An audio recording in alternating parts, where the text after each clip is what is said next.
Hello, everyone. As always, my name is Cold Warp Gates, and I'm here to bring you more CPL action. As you can see, we have the teams, the GOSU and the Korean Mechanics against each other. Today we're going to be watching some Tier 0. So you know these games are going to be really good. We've seen a lot of these players around before. Some of them even in this chat. With that being said, let's get right into it. One thing I do want to mention is that all of these games have at least one TToSS in them. So I might actually sound smart today. It's possible.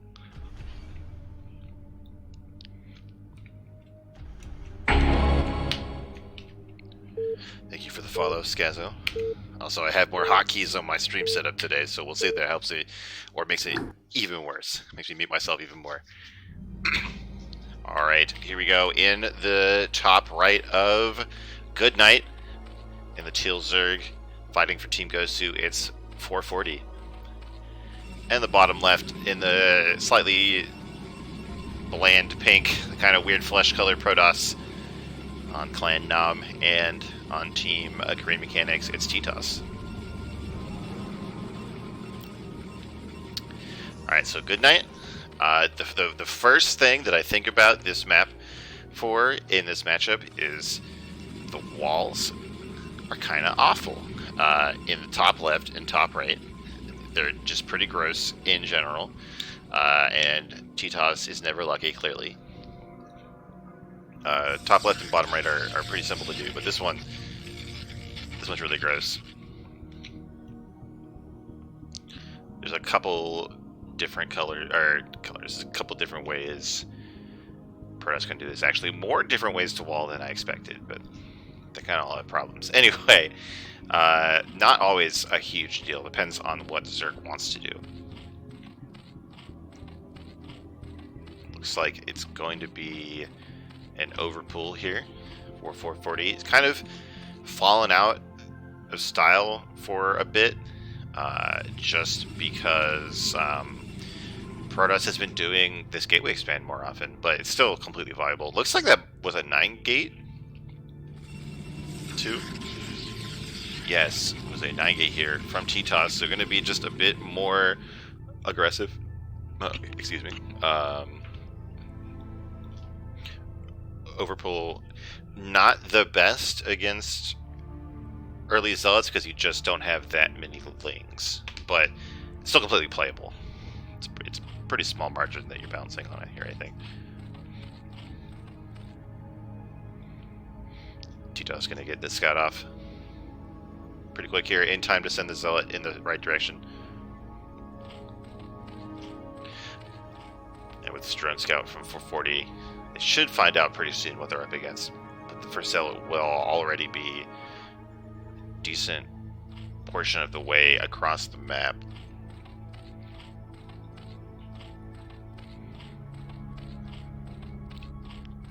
Ooh, and when TToSS sees 4 lings, or sees all these eggs, which happen to come out as 4 lings, they do pull back with the first Zealot. I hope that they send out the first 2, maybe. I feel like if you go 9-gate, you don't really want to just do the passive 1-gate expand. There we go. We do see the first 2 Zealots crossing the map.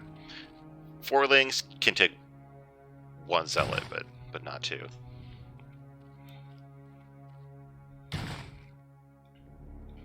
Ooh, but look at this. So TToSS is taking the Nexus off of just 2 Zealots and not even like making the 3rd one yet. It's pretty ballsy. I think normally when you're against overpull, you want to get 3 Zealots and then expand. Versus like a hatchery first, you can maybe do 2 if they don't make too many lings. Seems like it might work out okay. Ooh, the scouting probe does get stranded here. 440 made a bunch of lings in preparation for the Zealots, which actually turned around. Oh my god, TToSS has absolutely no fear. Like, the amygdala or whatever in their brain just does not work because there is no fear here. This is ridiculous. 2 Zealots and a core, like, Forge is not even done yet. This is going to be pretty scary, unless we have some godlike micro from the TToSS here. Ooh, that probe gets surrounded immediately. 440 has no mercy for probes. Thing is, like, there's only 2 zealots here, and there's so much surface area to attack. But what? 440 isn't even trying? What is this? Are you? I'm actually mad. Any Zerg player that I was ever in a game against would at least try to attack the gateway, right? Like, at least try to put some damage on it and force the TToSS to try to move out with the zealots. Especially since the zealot that comes out of this gateway is going to pop out here and get surrounded. What is going on, 440? Why would you not attack there? Oh my god. I'm actually mad, guys. By the way, with this wall here for the TToSS, Lings can get through here, but zealots can't. So you have to, like, force the zealot to sit in the right spot and just hope that it actually blocks Link from coming out. But now, TToSS is in a ridiculously good position because they were so greedy and did not get punished for it. This Stargate is really early. Like, the lair's not even done yet, and the Stargate's about to finish. 4 zealots is a lot scarier than 2, and that one avoids getting surrounded.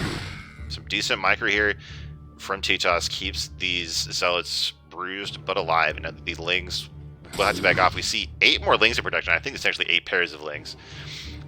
So that's a lot of larvae being wasted here. These zealots themselves will probably get surrounded and picked off before they take out any drones, but this is definitely setting Zerg back. Like, the Spire is late relative to the Stargate. Actually, yeah, these zealots are doing better than I thought they would here. But they do get cleaned up. But think about how many hypothetical drones there could have been.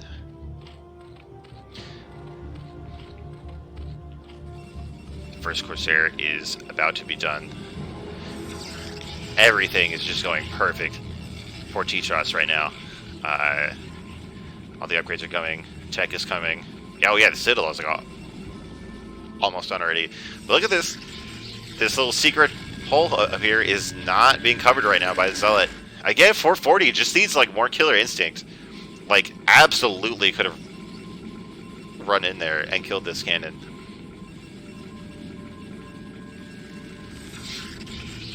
But again, TToSS is going to get away with murder in this game. Oh my god. As Corsair is out, actually not bothering to scout the Zerg unless I missed it. It's a bit risky to do this, because in the time that it takes you to kill this Overlord, like, Scourge could come out, or Hydras could already be crossing the map. It's possible that TToSS felt confident about what they saw while they were pushing out with the Zealots, although it was only at the 3rd where you really wouldn't expect to see too much tech anyway. But again, this is just like a theme here. Oh. Alright, well, there you go. TToSS finally gets punished for something. Right? Like, can't just literally just get lucky every time.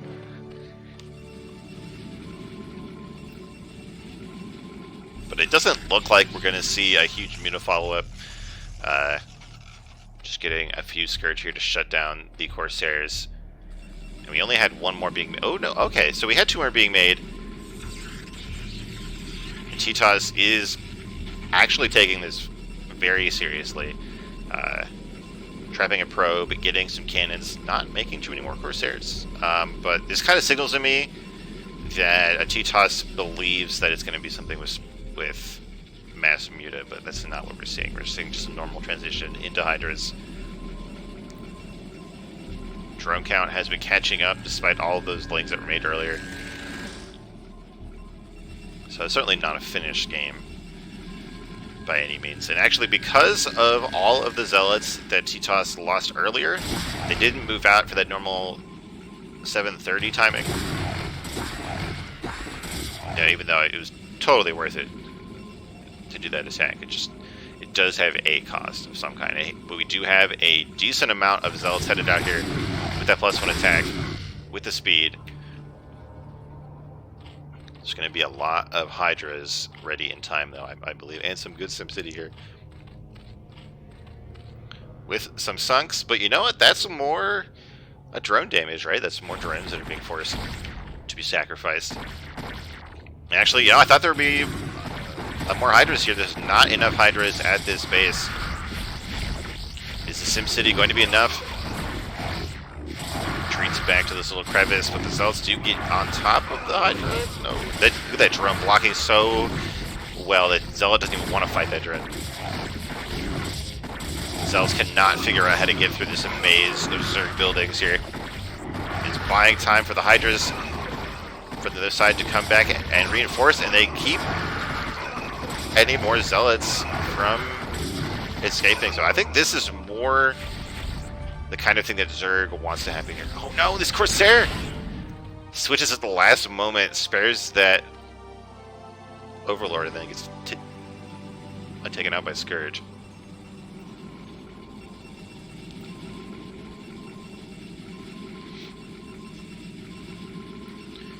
And now this is looking like a lot more of an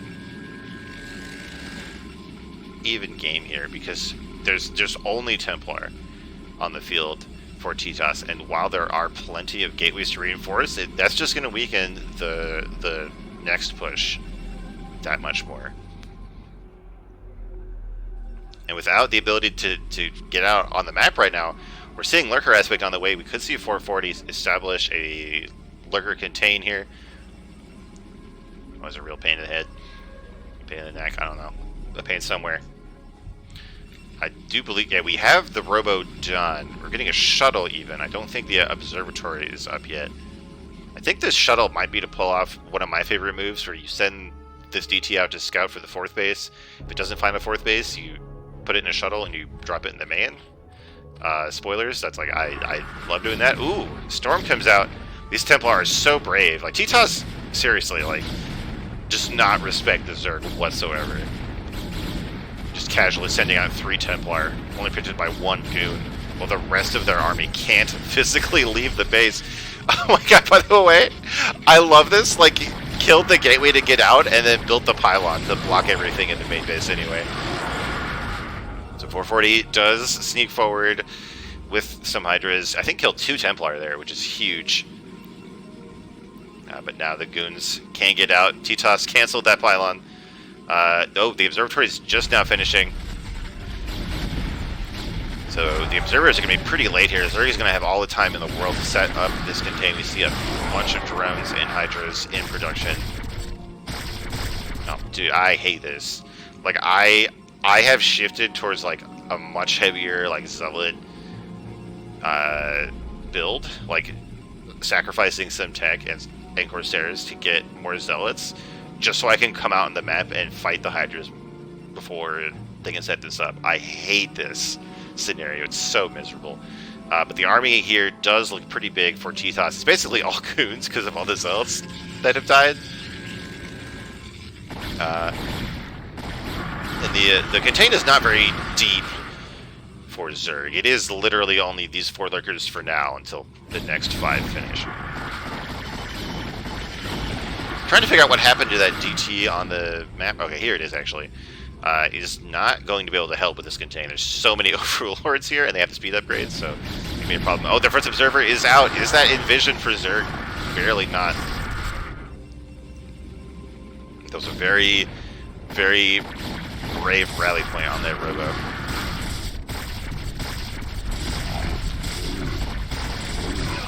Alright, and we do have this 4th base in the bottom right, and a pretty fast hive here for Zerg, and I love to see that. Well, I hate to see it when I'm playing the game, but I think it's a very smart move from Zerg. You see a lot of Zergs get stuck in this mid-game Hydra Lurker composition, but Hive Tech is absolutely nuts. I think of this, like, TToS having so much trouble getting out of their own base. God, I hate how tiny all these naturals are. I've said this before, like, can we get a map with a decently sized natural where I can actually put my army in? Here we go, TToS is breaking out. A nice spread here on these goons. Decent storms. 440 really hasn't been reinforcing this too much. And just to get out of here with a few Lurkers, definitely wants to get these Overlords out as soon as possible. They want to get mega supply blocked here. So what kind of army does 440 have behind this? Actually not nearly as big as I was expecting. Oh my god! That's why the drone count's low. There's 2 DTs in the main. I talked about it earlier and I didn't catch it. Double DT drop in the main. Looks like 18 kills or something. Oh my god. Sick play there by TToSS. The thing about these contains is, like, Zerg is trying to just run up as hard as possible in the meantime. And TToSS is punished 440 for that immediately.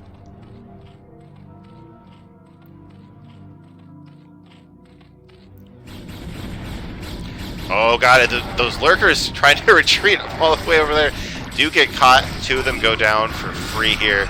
And this is still a pretty strong defense for the Zerg, but I think with some good storms and with 3 observers, I don't know if these lurkers can hope to hold out here. First army just having a bit of trouble getting in position to hit everything at once here, but it's just so thin for Zerg. Even the Corsair picking off some of these overlords. Alright, TToSS has ran out of patience. Sending in these elves, but they're getting funneled through this tiny little choke by the goons. Taking lots of damage from the lurkers, but I think it's just too much. First, it's just too big. Lings are trying to come in here, but these are basically unupgraded Lings. Was the Hydra done killed? No, I'm kind of curious why we're rebuilding with these Lings. I guess because there's so many goons, but there's also so many zealots, so I don't know. I feel like 440 is kind of digesting what happened here, because this game turned around so quickly. I was ready to break out my fine TToSS wine, but instead TToSS showed us how it's done to get out of a contain here.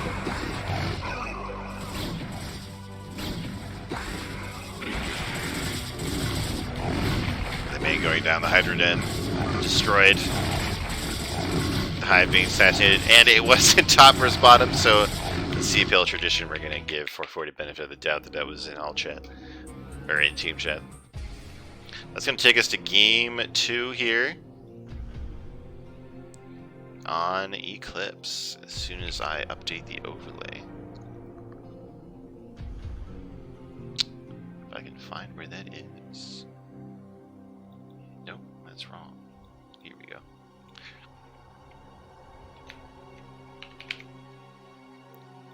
Alright, and that's going to take... let's just get started with game 2, that's what I meant to say.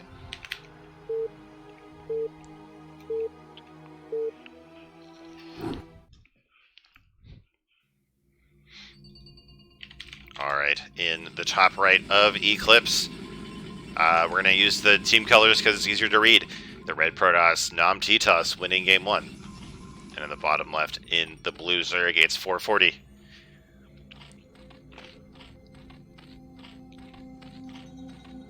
Now, Eclipse is a map that Zerg players love to complain about because they say it's really hard for ZVP because they only have a 50% win rate. I think that has to do with the difficulty of taking a lot of bases. We see this a lot in matchups in this on this map, where like the 3rd is kind of hard to take, and then like the 4th and 5th are much harder than they are on a lot of other maps. And of course, it is more straightforward for TToSS to like split this map in half, which is pretty good for them in the very, very late game. Looks like TToSS is going to set up for another 9-gate here.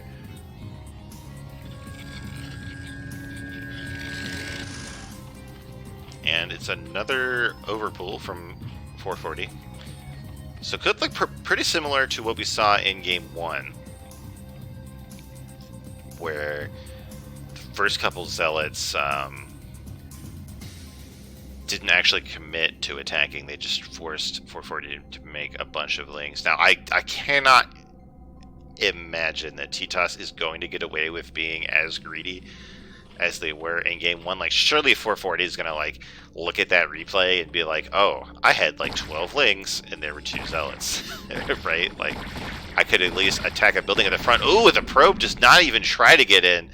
Tries to man mode fight this drone. Gets annihilated. So TToSS has no idea what's going on in the base of Zerg. Now, notice it's not hatchery first or anything like that based on the timing.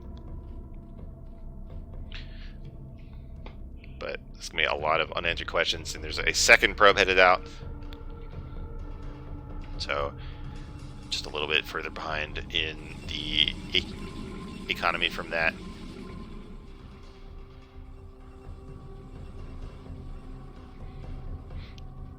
Now, I go Gateway first, but I go Gateway on 10. So I don't really know how different it is with Gateway on 9. I used to try that. I don't know. It never felt like it was worth cutting that probe, right? And looking at this game, it seems the same way. By the way, oh my god, I hate this so much. I'm so bad at keeping this probe alive, and like seeing that TToSS is having the same struggle, it's very vindicating. So I'm kind of wondering, like, why is TToSS going for the 9 gate rather than the 10 gate? Doesn't really seem like we're being super aggressive with these zealots, but it's the same thing again. Like, 2 zealots. Are we gonna see a core? Like, are we not gonna get a 3rd zealot at all? Like, this is looking pretty good. For Zerg to get in here like this.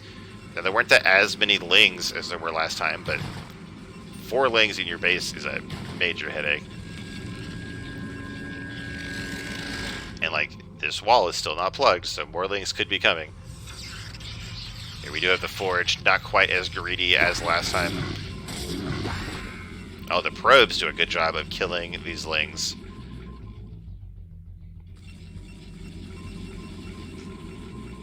So overall, it's definitely better for Zerg. Not like, it's not amazing. I think it's, I don't really know who's ahead here. Both players not quite getting what they would have hoped. Ooh, another probe goes down. Like, those links were definitely worth it.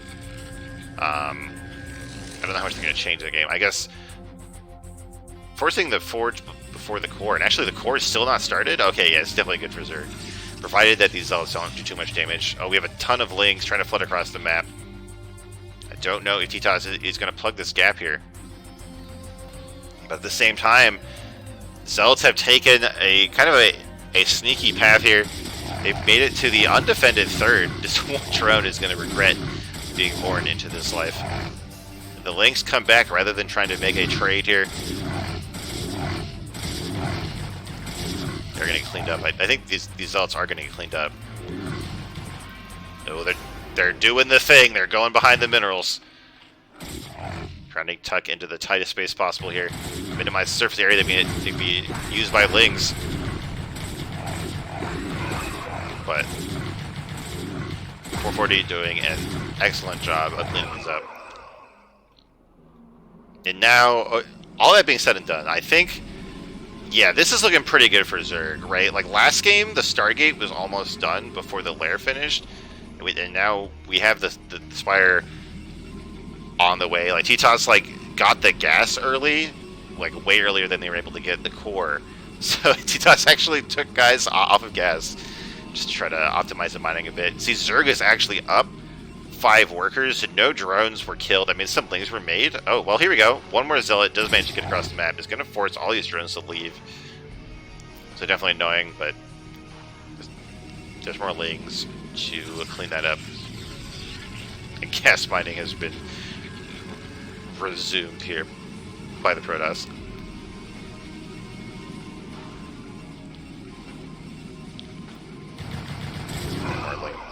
One more to sell behind the minerals, but look at that! Like, you can get four lings on one zealot. Like with 2, it was like 2 zealots to 4 lings, which I think is fine. But 1 zealot fighting 4 lings is not good. In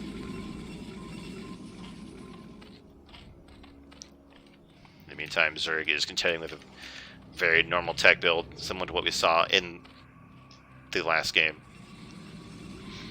But it's just so much farther ahead compared to where TToSS is now.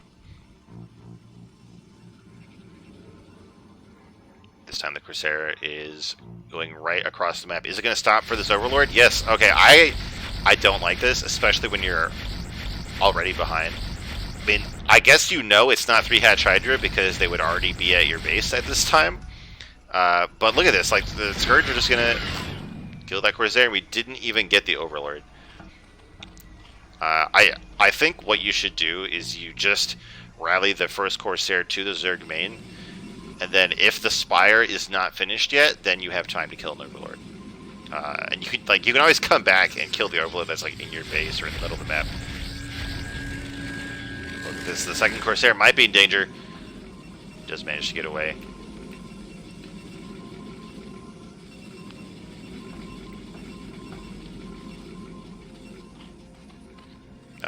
And similar to last game, TToSS has lost their standing around army, so Zerg is going to be safe for a while here. Which we're seeing reflected in this drone count. It's already up to 40. This is really scary, man. For the TToSS, like, this game is much more comfortable for the Zerg, and it all comes down to the extreme greed from TToSS, I think, trying to expand off of just 2 Zealots. A few Sparelings getting cleaned up by these Speed Zealots right before their upgrade finishes. But again, we have Sunks and SimCity at these bases. Actually, the SimCity is not quite as strong. I didn't want to put the Sunk back here to block the gas, so the Sunk is very exposed, but there's Hydras on the ramp, there's drones to drill here, there's reinforcements. Yeah, I don't think the Zealots have any chance to do damage here. Just gonna find some Hydras in the middle. Get decent trades here, but again, if the TToSS loses their whole army, that's just a signal to Zerg that they can drone up even longer. Now we do have 3 Corsairs here. Managing to pick off a few Overlords. In both of these games, like 440 hasn't really done much with the Spire, just made a few Scourge, and now TToSS is taking advantage of that. Manages to get a few Overlord kills. But 440 is not supply blocked yet. Oh, okay, never mind, they're blocked right now, actually, now that I look at it. That speed upgrade is done, though, and there's some Hydras on the map to protect those Overlords. Looks like 440 is setting up for another Lurker Contain again, and I think I think TToSS is going to have a much harder time dealing with it this time. Do we have the Robo done? No, the Robo's not even started yet, and I think I saw Lurker Aspect finish, and we have the Transport upgrade coming for Zerg. So saw all of these cannons and said, haha, sucker, just going to fly up into the main. It's going to be a very strong move here. Now there are already 4 Templar. They're building up that energy. It's going to be quite powerful. There's too many cannons here to just bust down with the Lurkers and go for the win, but Zerg doesn't have to do that. Oh, this Lurker's way too far forward. It does take 2 Storms to kill, but there's no reason for Zerg to be losing those. Alright, Drop is coming along. Drop seems like a really long upgrade, which is reasonable because it's absolutely ridiculous. But yeah, look at how much smaller this army is from TToSS. Like, in the previous game, there were like 12 goons at this point. And I think 440 has sniffed that out here. We don't want to take too much damage from these Storms. Storm hits a ton of Hydras, but they all get out before dying, at least. Forge here is going to go down. Going to deny that armor upgrade, which is a pretty big deal. Deny any further cannons being built for a period of time here. And the transporting is almost done.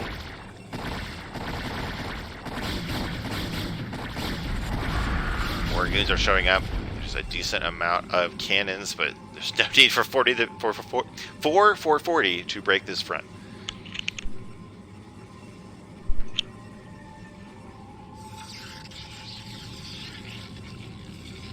Alright, transporting is done. Come on, I want to see some Lurkers being dropped in the main here. Is that what we're going to see? Are we going to see a Doom drop with a bunch of Hydras? I think we're going to see lurkers sneak into the mineral lines while there's some action at the front. We do have a shuttle done. We have an observer almost done. This is a ton of gateways jammed in this base. Thank you for the follow, Spoogen. Good to have you here. I'm worried 440 is maybe given just a bit too much time to the TToSS to build up.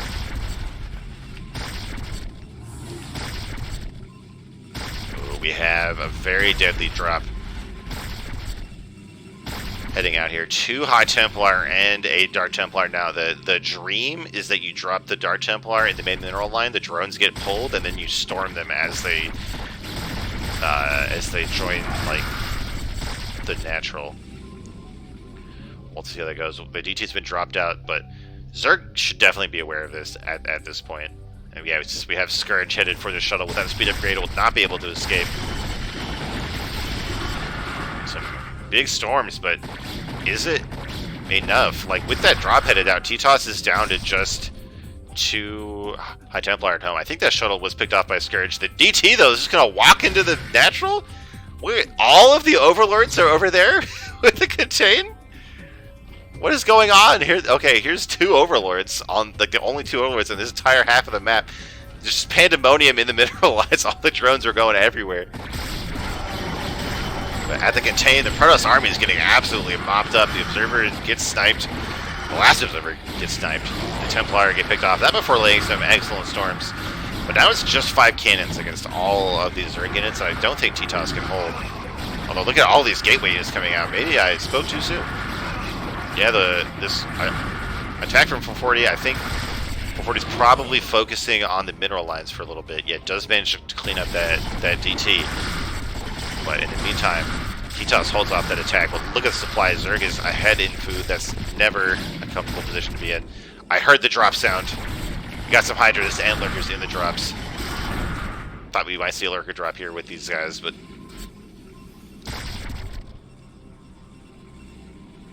Alright, here we go. They're headed to the main mineral line. Is TToSS having a reaction here? I don't think so.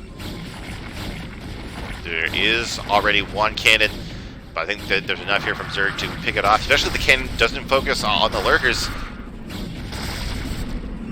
It goes down. At the same time, TToSS is trying to break out here. Just mostly just Lurkers left. A lot of the Hydras are down. We have some last-minute reinforcements showing up. I don't think there's enough to break out. A ton of probes went down in the main for TToSS, but it was cleaned up. Look at this. Zerg is on 4 bases, 45 drones, just 25 probes for TToSS, half the supply of Zerg. I don't think TToSS can do it. I think we're going to head straight to game 3 here. Yeah, TToSS does GG, and we're going to head to game 3.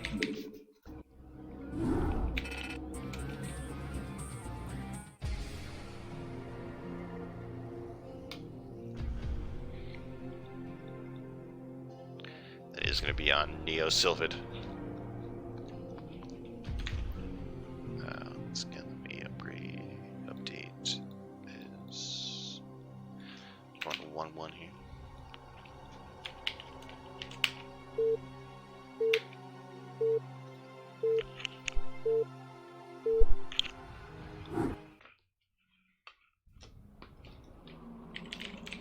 Here we go, in the bottom left of Sylphid, in the red TToSS, it's TToSS. In the bottom right, overwhelming the TToSS defenses, it's the blue Zerg 440. Okay, now please, TToSS, don't go for the 2 Zealot expand again. Like, that's so absurd. It worked out in game 1, but it should not have. And like it doesn't. It's not even the case where like 440 has to get the run by to do anything. Like we saw in game 1, 440 could have just attacked the gateway and waited for TToSS to make a mistake, right? Like.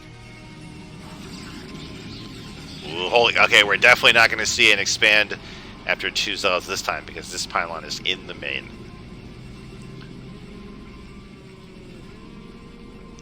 So I assume that this is going to be 2 gateways. Could be 1 gateway with tech, but that's really rare because it's pretty awful, I think. I'm actually not a fan of the 1 base 2 gateway zealot. I think I've done it a lot in previous seasons of CPL. Like, I might be the person who's done it the most, but I've decided that I think it's actually just trash. Provided that the Zerg knows how to deal with it. It just feels really awful if you don't do a ton of damage with your first wave of zealots.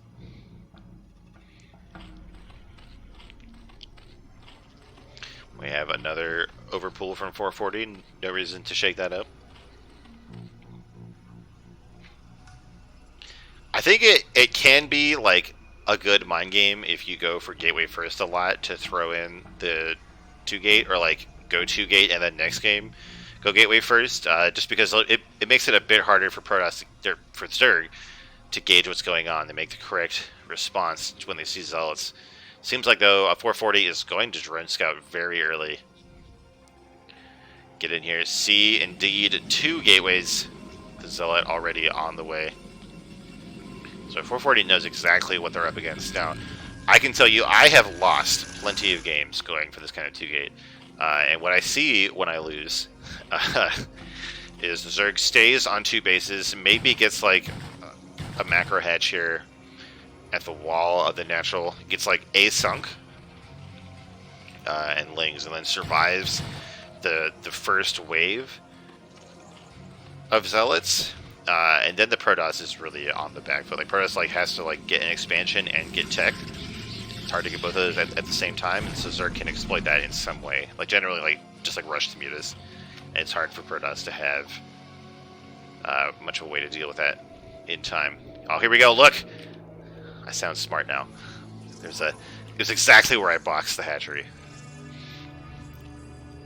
Now, the first 3 zealots are on the map. You don't want to commit these. Like, you want to go up to like 7, or at least just keep building up, because as soon as you lose zealots, even if you trade well with them, Zerg can just drone. But if you keep the zealots alive, they feel like they have to keep making lings. Oh, the Sunk's even here too. I actually know what I'm talking about. Isn't it great?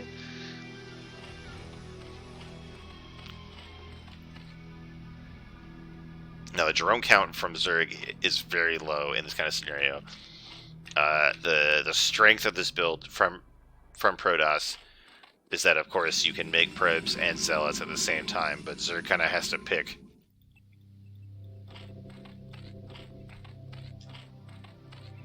You can see 440 starting to squeak out a few more drones here and there. TToSS is going to try to expand here. So it's not like an all-in build in that sense, but the tech for Protoss is going to be pretty far behind. Like, as soon as 440 starts to mine this gas, it's going to put a clock on Protoss to be able to deal with the mutas that are going to come out. And we even have a bunch of links here. Going to try to stall the expansion, but I think with this many zealots, we're good. So we see link speed started. I think what happened was like 440 mined 100 gas and then pulled off, and then started speed. Oh no! Don't take this fight. Don't take this fight. Keep the lings alive. Maybe try to outmaneuver them, but there's no reason to take the fight right now.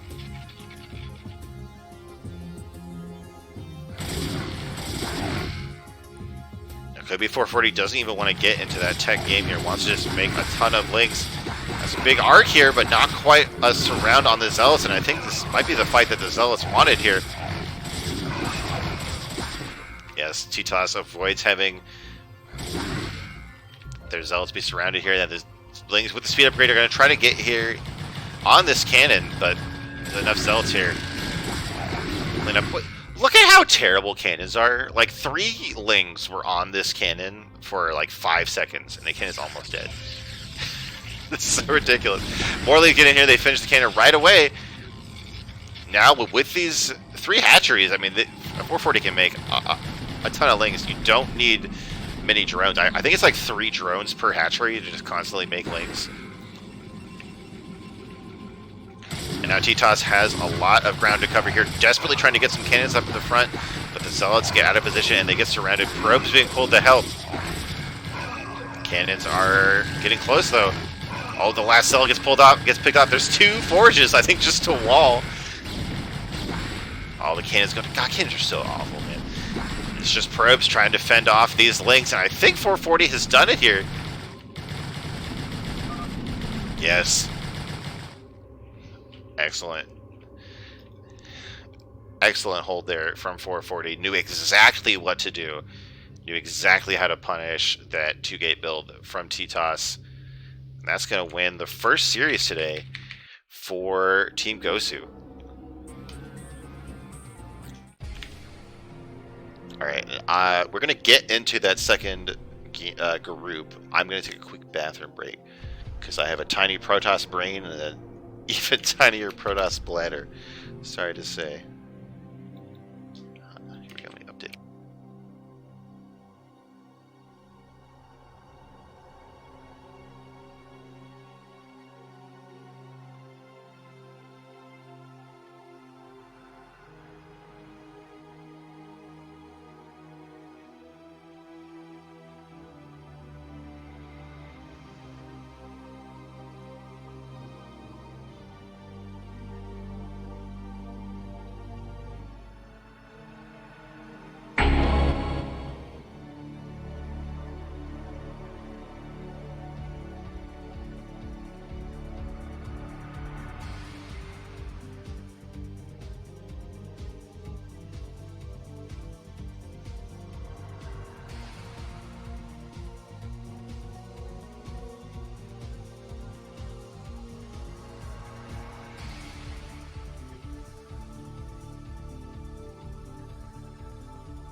Alright, I'm back.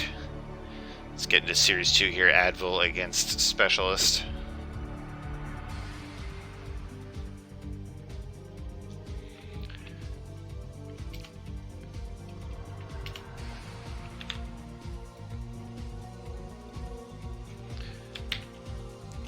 Gonna be a PBT here.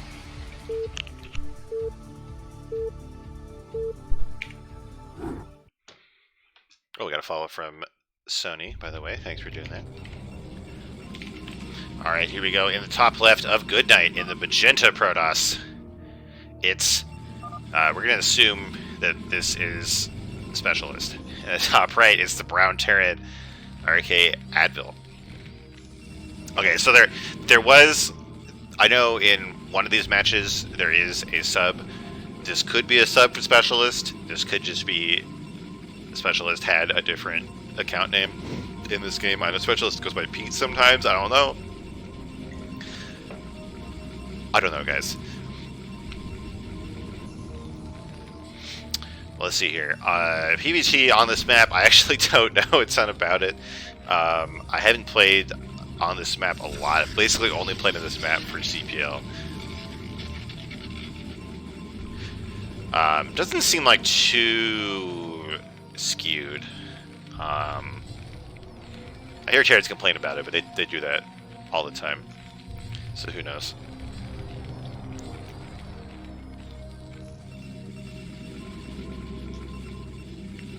Now I'm a little worried. Oh no, okay.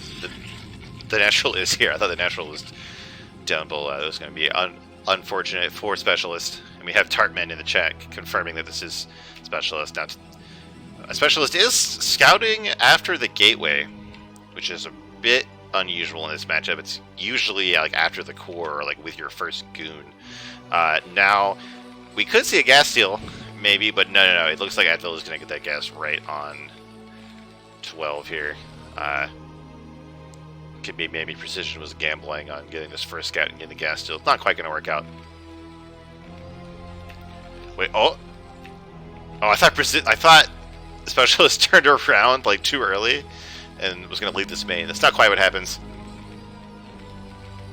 Oh, I think this is like the one gate expand. I haven't seen too much of this. I tried it once. It seemed okay, but it's like we're just gonna get a few zealots and then a nexus. So very interesting here. Now both players got the first scout off, so no one's left in the dark. Advil might not have seen the nexus go down, but should have a good idea of what's going on here, like where are the minerals going, if not to a nexus. Although, I mean, this zealot's on the way. Oh, okay. I thought this barrack was going to be lifted to scout or something, which would be a mistake, but it's not even being used to make marines right now. Okay, here we go. Like, I think you probably want constant marine production if you see your opponent is just rallying zealots into your base, right? Okay, so we do have another marine. No, that's our only marine. Alright, so we're going to see some good micro here from Advil to avoid just being run over by zealots. We do have the micro triangle set up here. Oh, but look at that, the probe and the zealot get the 2-hit kill off on that marine here. This guy's going to stand very carefully here. In case you're not aware, marines can get through here and zealots cannot. But it doesn't leave you a lot of ground that you can actually defend with the marines here. Now, once that first marine notwithstanding, I think the micro has been pretty good here from Advil. He's avoided taking too much damage. The factory is done.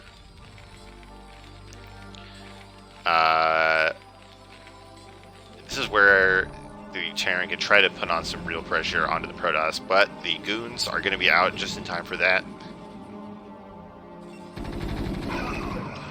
Oh, and a bunker was finished in the natural while dealing with those zealots. Nice job here from Advil. Gonna be able to get up their own command center.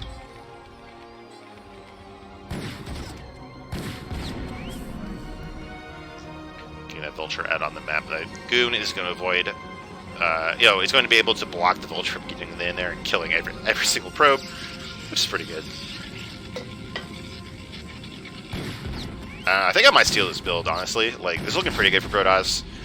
I can only pull off the 12 next if I get the gas steal, because I just can't micro probes against the vulture.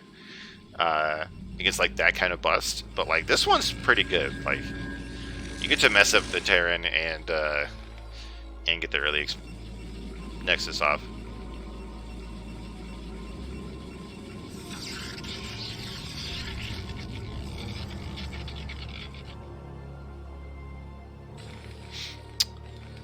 Going on here in the base of Advil. Gonna get an eBay followed up by a second factory, so worried about some shenanigans from Protoss. And there are indeed there's a pretty quick robo, could lead into reavers or could just be for observers, but no DTs, so no maximum shenanigans.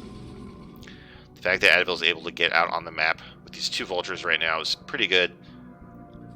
You even have mines done, so gonna keep specialists bottled into their base until observers are out on the map.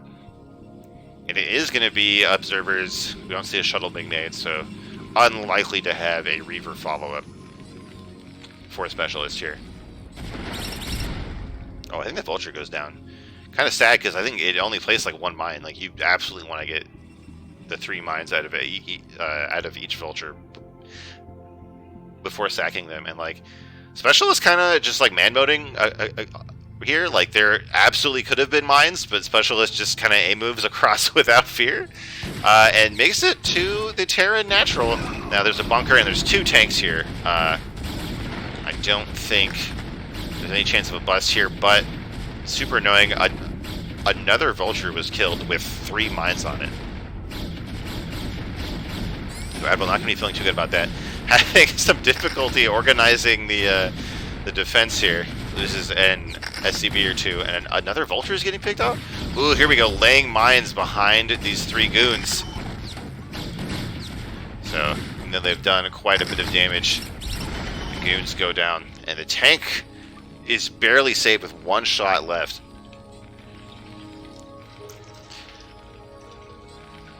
Oh my god, look at the worker count. I didn't even realize. So I'm about to say, like, I think both players are about equal here, but we have 43 probes to 28 SCVs, and I'm like, that's pretty huge for being 7 minutes in the game here.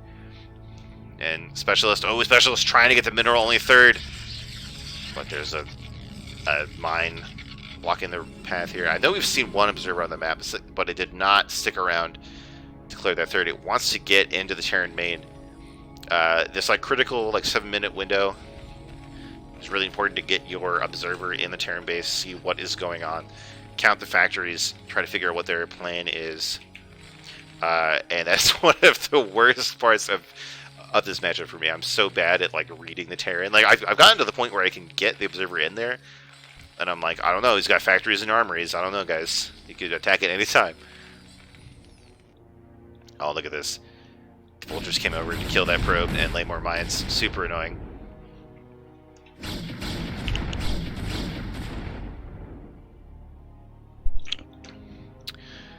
Now, like I said, I hadn't played too many games on this map, but this base is easily my least favorite part of this whole map. It's like the exact opposite of Polypoid, where like your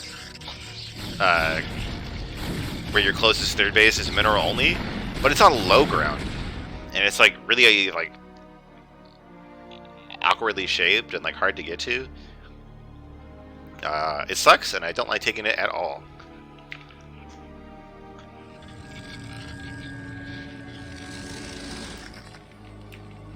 Seems like Advil is gearing up to make some kind of push here, at least to defend their own low ground mineral only 3rd.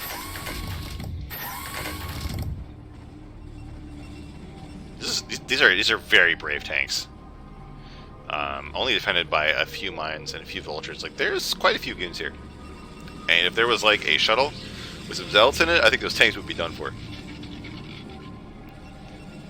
Looks like we're going up to arbiters. 4 specialists, going to be important against any quick pushes here from Terran.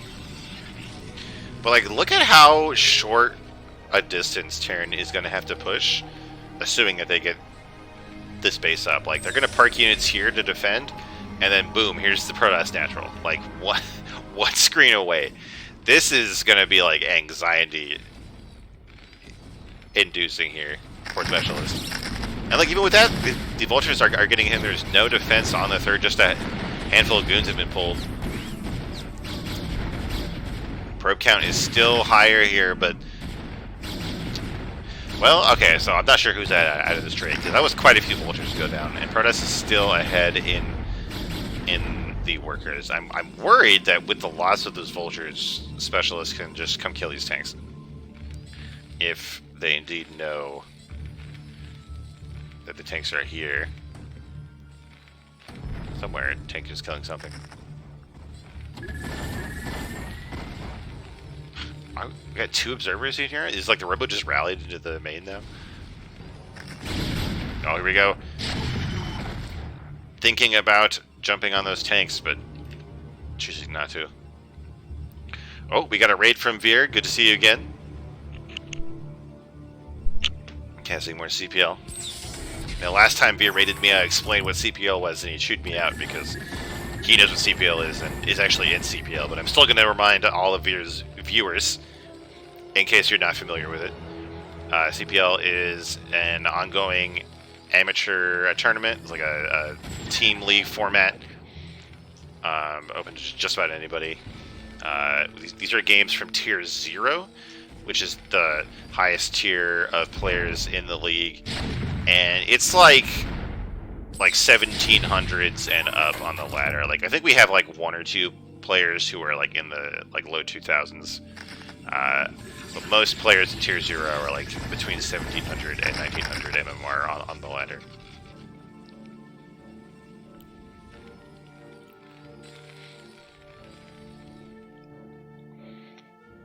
Now, both players are up to 3 bases right now, but TToSS does not feel comfortable here. Like, there was a moment of weakness where I felt like advil had overextended, but I think that window is closing.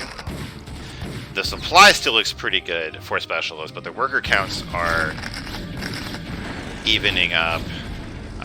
Terran has an excellent position. Like, the fact that this third is so close is really scary, because it's going to be so easy for Terran to push out.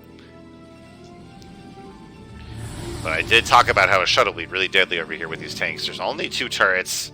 They're kind of grouped over here in this one angle, or to defend this one angle. Alright, so this could be Specialist moment to do something about this. If this attack does not go well for Specialist, advil will be in a great position. Oh, I think there's just some indecision here from the TToSS, or maybe some mistiming.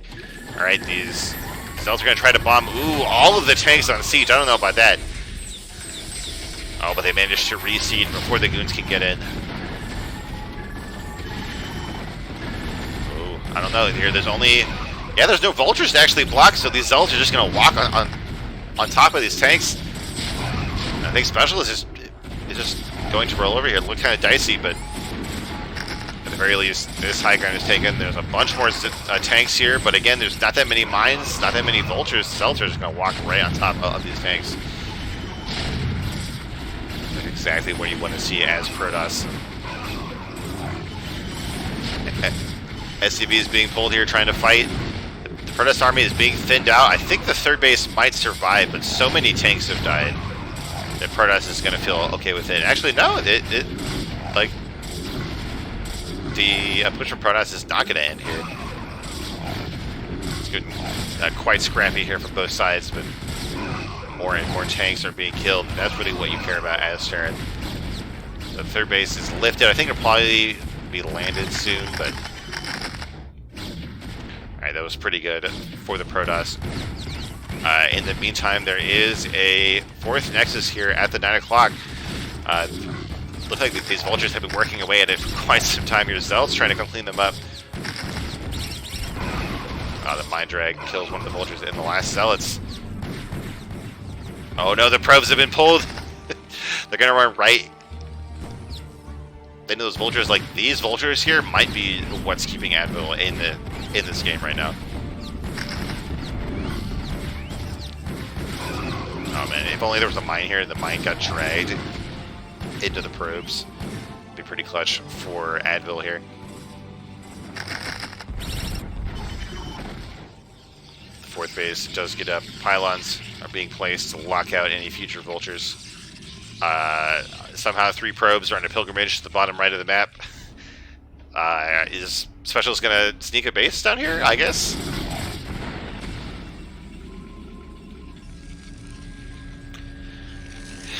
The 3rd base for Terran is landed, but there's a small handful of units here to defend it from future aggression. And as usual, TToSS is going to have a much easier time rebuilding their army here. Gavies are much cheaper. Ooh, and we're seeing a 2nd Cyber Core. I thought the Stargate was for more Arbiters, but it is going to be a switch into carriers. So I have mixed feelings about this. I think overall it's good here because of how much damage Advil has taken. But again, it's a very short push distance for Terran to take here in these positions. And Advil is actually trying to retake this high ground between the two players here.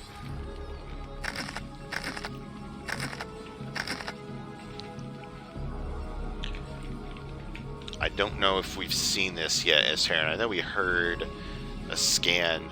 I'm not sure if this tech has been spotted just yet.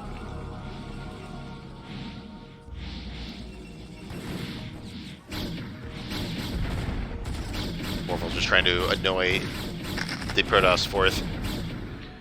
Are they actually going to kill this Nexus? I don't think so, but it's getting pretty close. The Goons are wasting time on the mines here. Are you serious? No! Oh my god.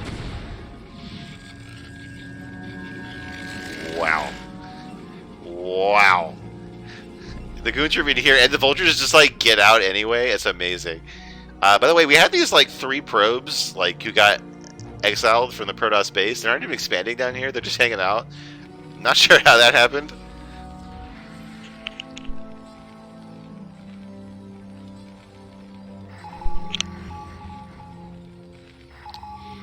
Kind of amazing. Oh, we have like... Oh, I thought it was going to be a recall, but I guess it's an Arbiter to take the turrets for a storm drop. And oh my god, no, these SCVs have had such a hard game. Looks like about 6 of them went down here. The Templars do get taken out. So, like, not like a good trade on paper for Protoss, but given the Terran has already been abused, it's pretty good.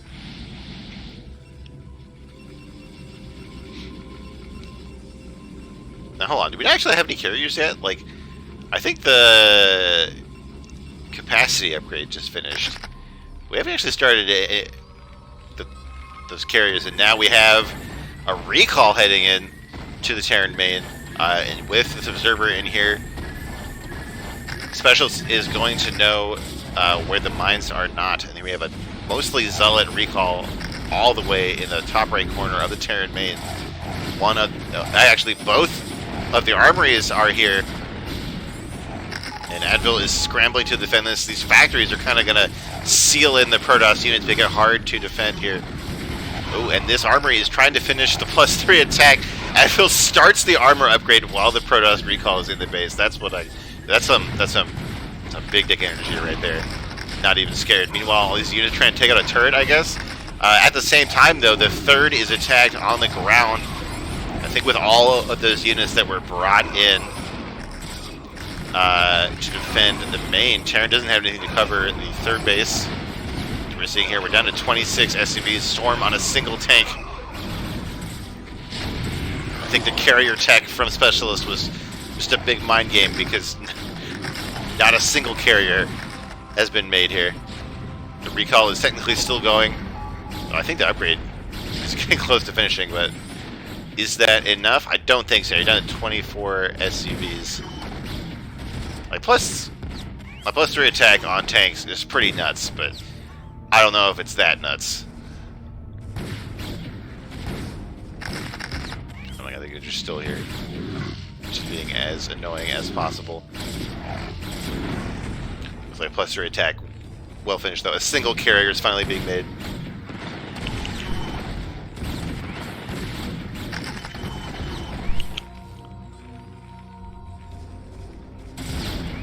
Oh, was that a follow-up recall? Oh my god, I think it was. Mine's actually doing a ton of damage to this one, but there's just barely anything left in the main for Advil here. Just one D-Matrix tank hanging out in the top left. Looks like we have a 5th base for Protoss. Defended by some Zealots. Still, these probes are just hanging out. Still don't know what that's about. Looks like the recall will get cleaned up, but overall, it's looking pretty good for Protoss at this point in time.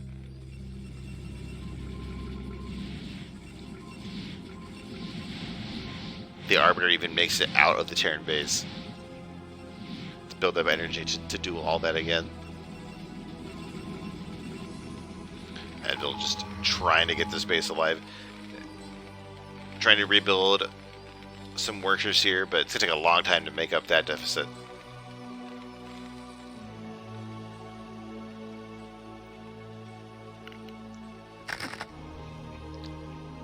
We have a lot of tanks here on this little high ground, but kind of it's been like the story of this whole game. There's not much to support them. In the meantime, TToSS has a lot of gateway units, shuttles, arbiters, a couple of carriers are on the way. These tanks are powerful with the +3 attack. I just don't think it's enough when they're by themselves. Yeah, look at all the friendly fire going down. Tanks getting cleaned up, and Specialist is going to take game 1 here as the first carrier just pokes his little nose in to get his participation trophy for this game.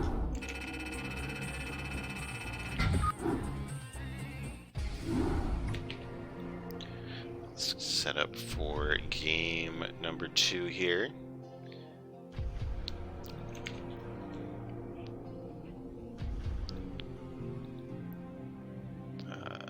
It's on the right side.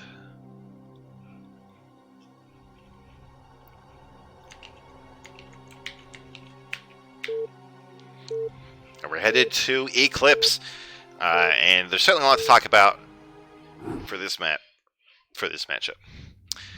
Here we go in the top right of Eclipse. On the metal side, it's the yellow TToSS Specialist. In the bottom left, it's the brown Terran Advil. So we had the players dropping the GL-HFs in the chat. Something that has happened to me in CPL is, like, I'll say GL-HF in the lobby, like, as the game is starting, and then my opponent says it to me in game. And then I'm stuck with this conflict of, like, well, do I say nothing and look rude on the replay, or do I respond? And then it's like, and then it seems like I said it twice, right, to the player, so they're going to be weird about it. I don't know. These are the things that I worry about when I should be, like, building probes and stuff. Now, this is going to be a gas seal probe here, I think, and this is a big deal on this map right now. It kind of feels like I don't know why you wouldn't gas seal as TToSS. Like, you don't have to follow it up with the 12 next, but, like, I really don't know why you wouldn't steal the gas. It just seems really good. Oh, but Advil, quick on the trigger, actually delays the barracks to get the gas. It's definitely a big commitment here to do that. And I guess we're gonna see, like, you know, this is the kind of thing where, like, TToSS players will be like, well, yeah, why didn't you just build a gas early? And Terran players are like, oh, it sets like my whole build. And we're gonna see how that plays out here. You know, finally, it's not gonna be theorycraft. We're actually gonna see how this goes when Terran does this. And so this SCV is out here scouting for a potential proxy. Delaying this barracks would be really bad if it was against a proxy. I feel like on a 2-player map, you shouldn't try to check all of the proxy spots. You should just go to the TToSS main and see what they have there, or what they don't have there. Now, it looks like a similar build here for Specialist. This time, getting the Nexus before the Zealot even. Probably a reaction to the delayed barracks, going to make any kind of bunker bust that much later and that much weaker.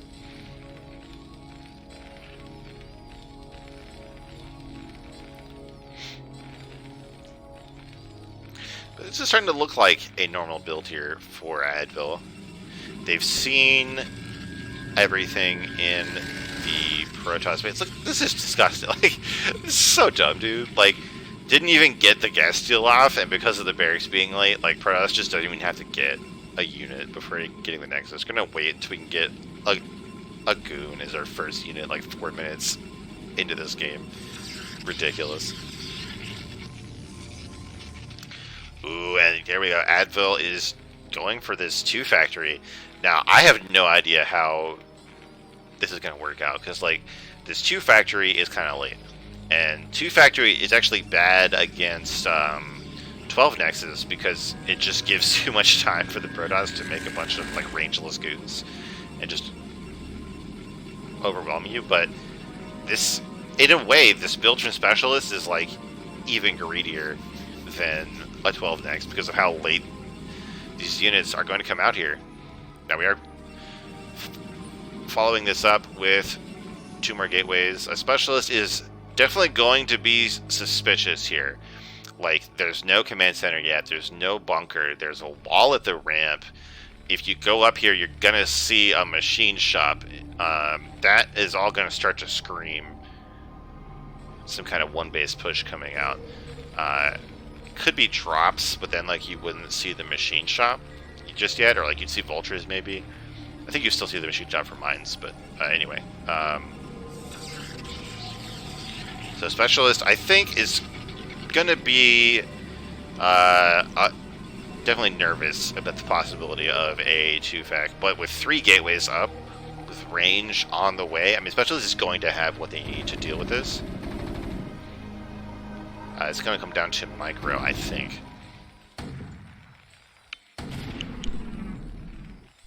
Okay, and when you see that tank kill that probe, you're going to know exactly what it is, because Advil is not going to siege expand against your extremely greedy build here.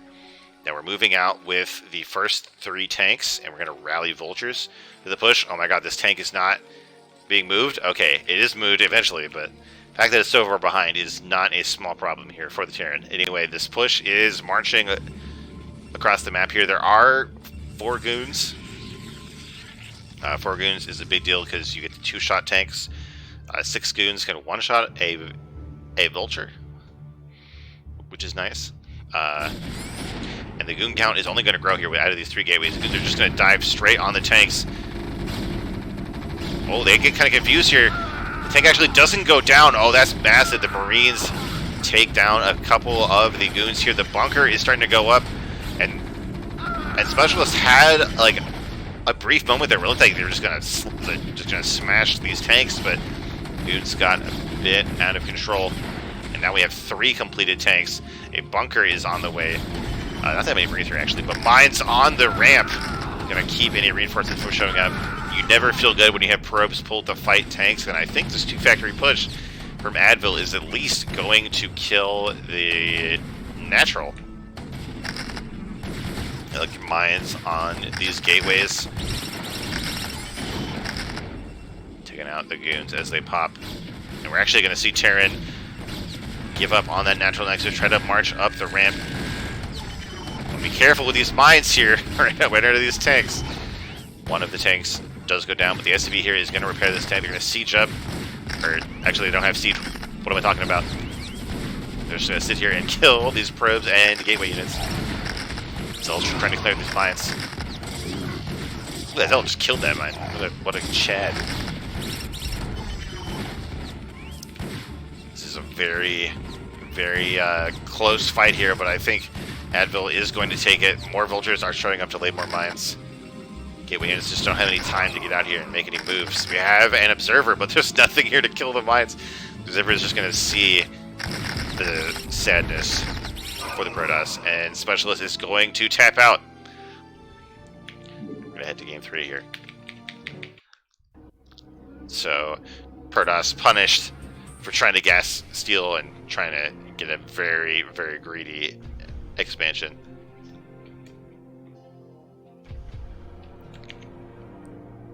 So you're ready for game number 3. If the game will let me create this lobby.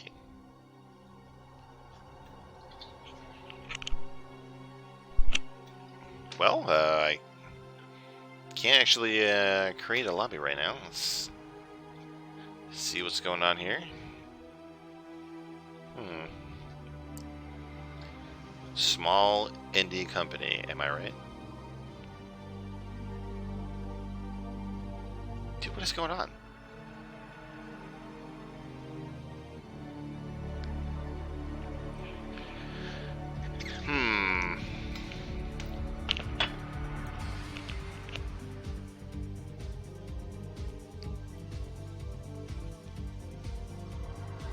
I might have to like restart StarCraft right now because I can't make a lobby. Okay, yeah, we're gonna restart StarCraft to see if that works. Bear with me, folks.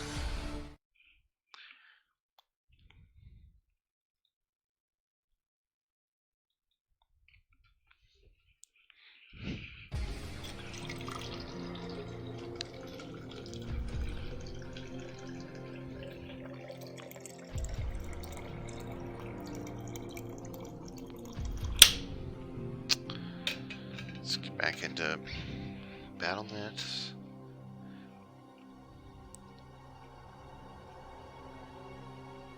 Come on.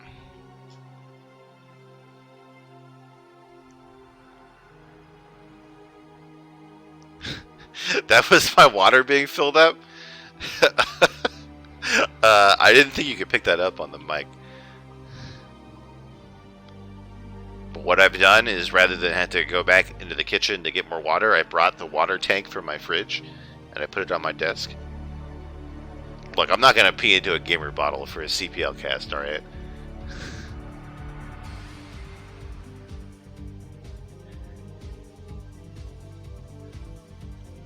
Okay, anyway, we're actually in the lobby now. So let's start this game.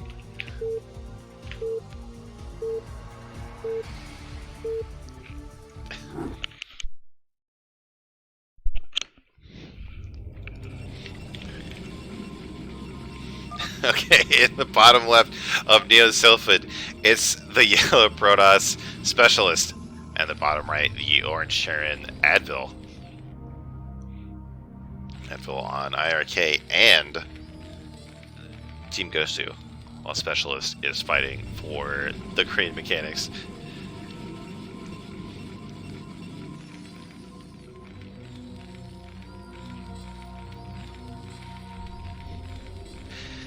So, Sylphid in this matchup. What I say this basically every time I cast a game on Sylphid. There's a lot of options for where to take your third base, and the third base matters a lot in this matchup for both sides. So that definitely makes a difference. The fact that it's a flat natural, a flat choke, can definitely matter. That can give Protoss some extra options to be aggressive early.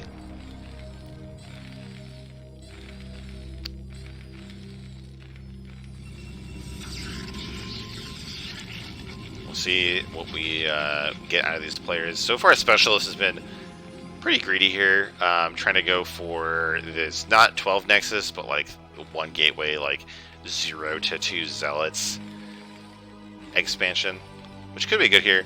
Although it seems like Advil is paying attention to that and has constructed SimCity here that could just wall Zealots out entirely with a quick second depot.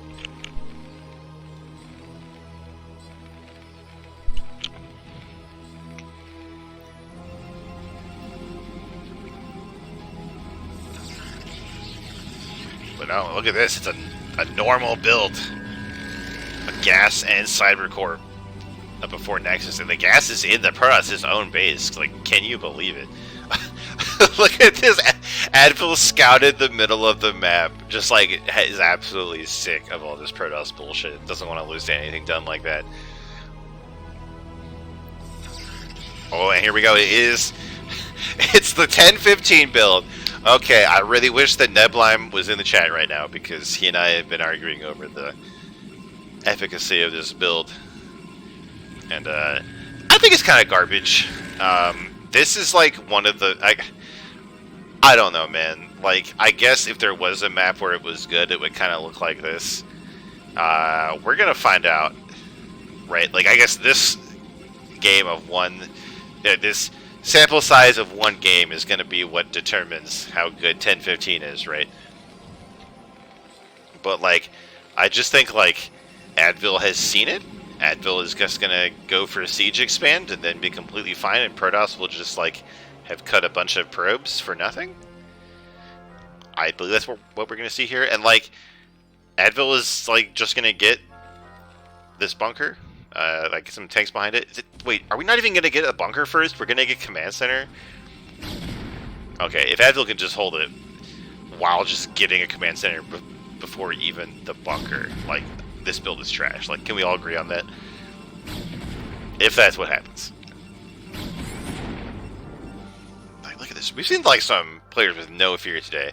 Here we go. Here is the bunker. Like, I think it's just gonna get up. Like, oh my god. Classic TToSS. Like, uh-oh, your 2-gate got scouted and probably isn't going to do too much damage. Just go straight into DTs, baby.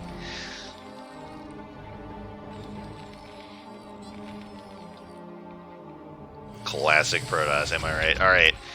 So, the first tank is on the way. I assume siege mode is currently being spammed. Like, advil is sitting here just, like, spamming that S key, trying to get that out as soon as possible on the machine shop. The SCV does go down, scouting on the map. This bunker is done. It looks like goon range is done. You got 4 SCVs to repair the bunker. If you don't know, you basically want 1 SCV per goon. Siege mode actually started kind of late here. Templar Archives is done. This tank, oh my god, this tank is way too brave. Like, oh god, the tank might get picked off here. 3 goons, 3-shot a tank? Oh god, and it is what we see here. Oh no, advil. Why was the siege mode so late? There's not even another tank coming. There we go, the tank has started. A lot of money is being thrown into this bunker, just lining the wall with minerals, basically. I don't know why we unloaded there. I'm not sure what's going on. More goons are coming. Don't prove me wrong. Don't make it look like 10-15 is good. Please. I really needed advil to pull this one out for me. The problem is, though, we got those DTs coming. The eBay is just now started. I think those DTs are going to get in here before any turrets can start, especially because poor advil is just burnt right now. Okay, siege is done. Alright, siege is done. Finally, it's quiet.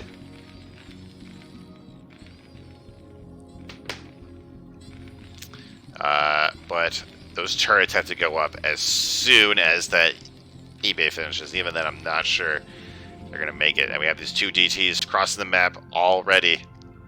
Cape Boys, the invisible men. Alright, here's the turret.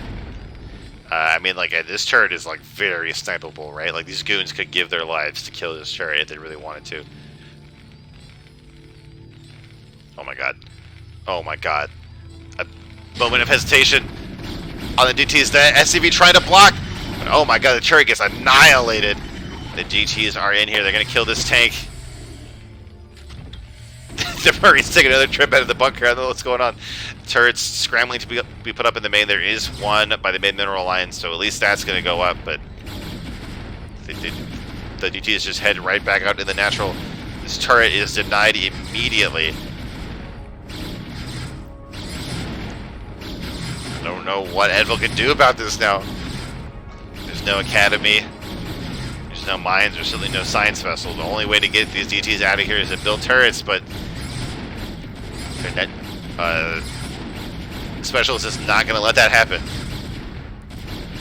I think this natural is done for. I think Terran is done for in this game. I think TToSS has stolen another series from the honorable Terran players. Oh my god, it's an arbitral tribunal.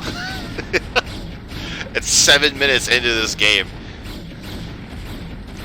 Absolutely disgusting. And the worst part of all is that Nebula might be right.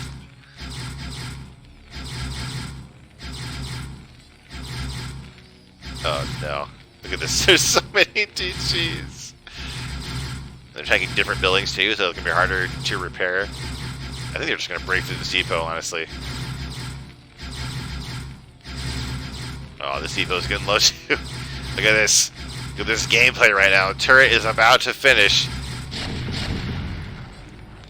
But like, oh man, advil is in a rough spot right now. There's actually not even gas mining going on here. There's only 19 SCVs. Meanwhile, TToSS, not too many probes for 2 bases at 8 minutes, but way more than Terran. We got the whole tech tree down here. DTs are looking around for any sneaky bases, any way that advil could get back into this game.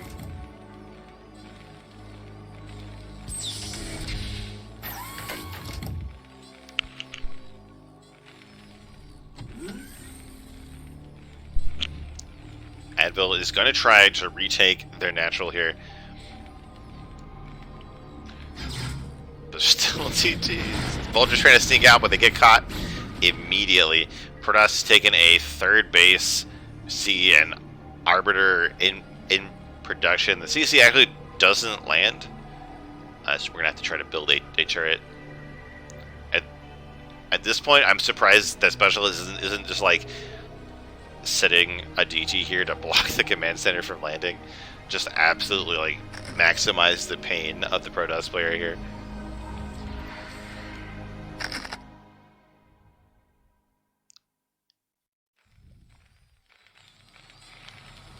And we'll like trying to make this look like a normal game now. This like conga line of turrets heading out to the natural.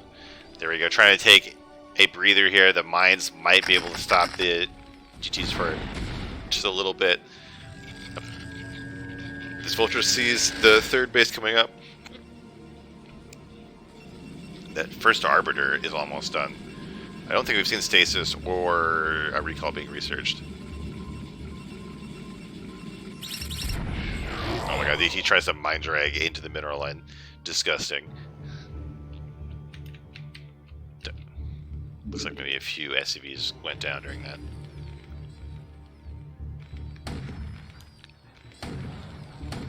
Oh, this goon on hold position almost gets popped by these tanks.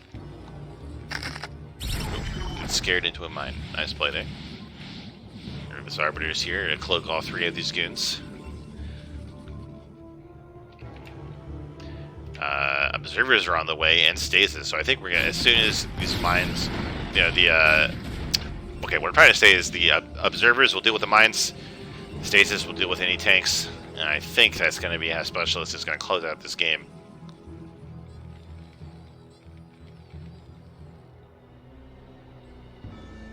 This GT is patrolling around looking for hidden bases, looking for drops, looking for any way Terran can get back in this game.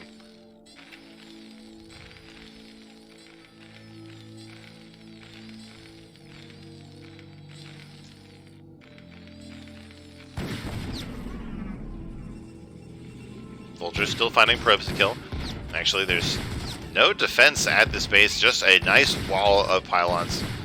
Actually, that will be enough to keep these probes alive. These 2 Vultures barely make it out of there.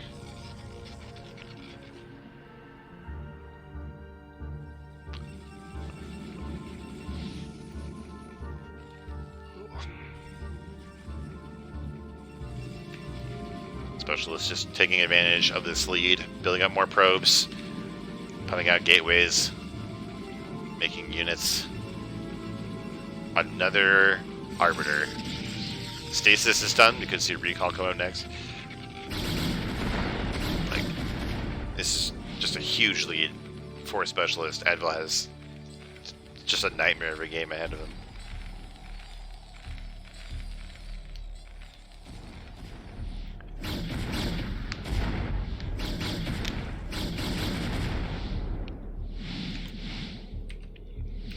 Recom with 2 Arbiters. Looks like the mana for 1 stasis. A recall is on the way, but like might be able to just walk your army in here. Tanks aren't even sieged right now, so only a handful of mines, and they could still probably be dragged into the tanks.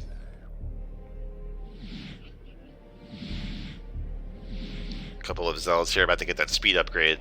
This is looking pretty scary for Terran right now.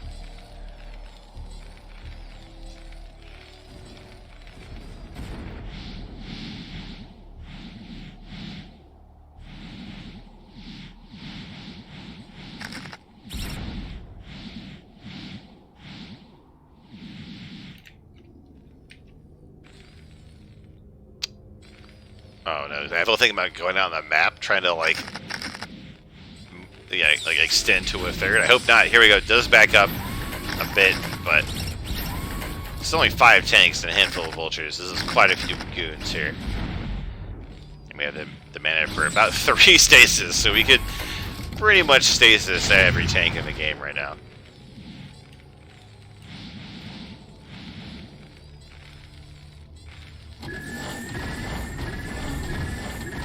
Alright, there's 2 tanks. Got 2 more stasi on this Arbiter. Specialist absolutely just taking his time. Oh, it's not even gonna be a stasis, there's no recall in here. Oh my god, finding the spot with a ton of turrets. Massive recall brings even the other Arbiter in. Like, more than half of the whole Protoss army is in the Terran base right now. Advil trying to muster a defense, but there's so much traffic through this little spot.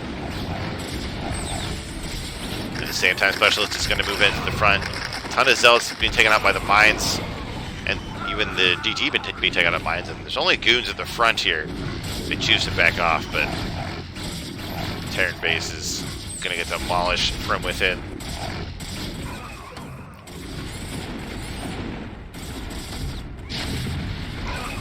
Reinforcing Zealots get on top of the tanks. Science Festival, like, could have, you know, it could have survived or like it's going to be born right as this game is about to end. Right, like, would have been better for the Science Festival to just have never been created, never had to experience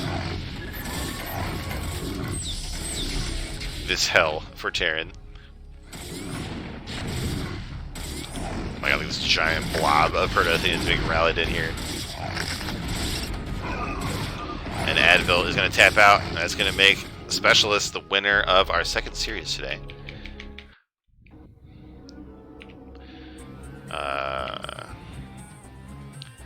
And that is on the left, so that's, no, that's on the right, so actually it's going to be 1-1.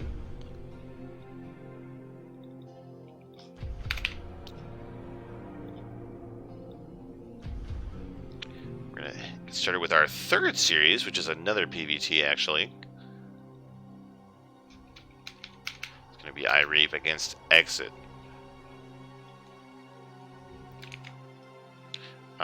Before we get that started, I'm going to go close the blinds to my windows so my neighbors can't see me cast this game.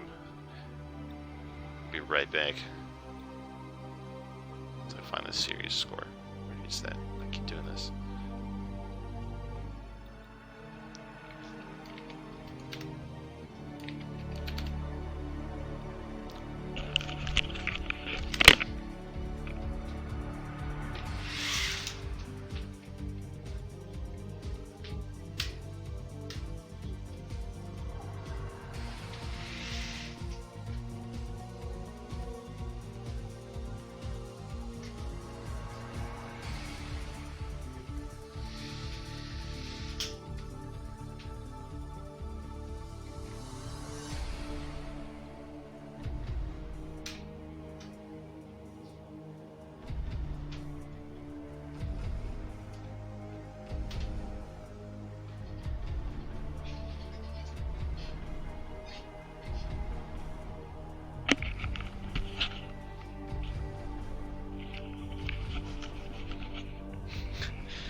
Alright, I'm back. No one will know my secret. No one will know that I play video games on my computer in my private time in my own home.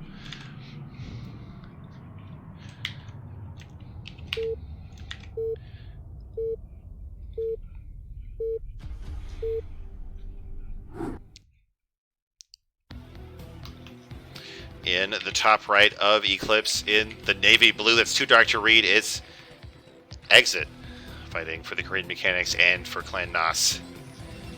And the bottom left, in the purple Protoss, it's iRk-iReve, fighting for GOSU.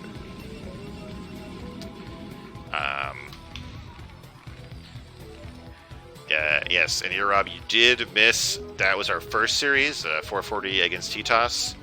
And it was a victory for 440.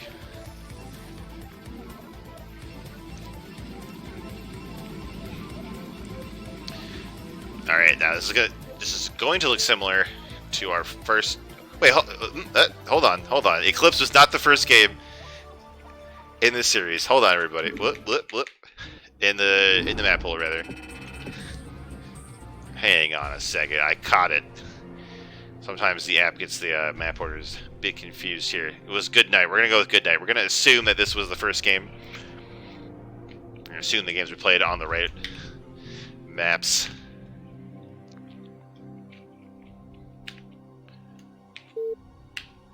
Oop, I hit the wrong button.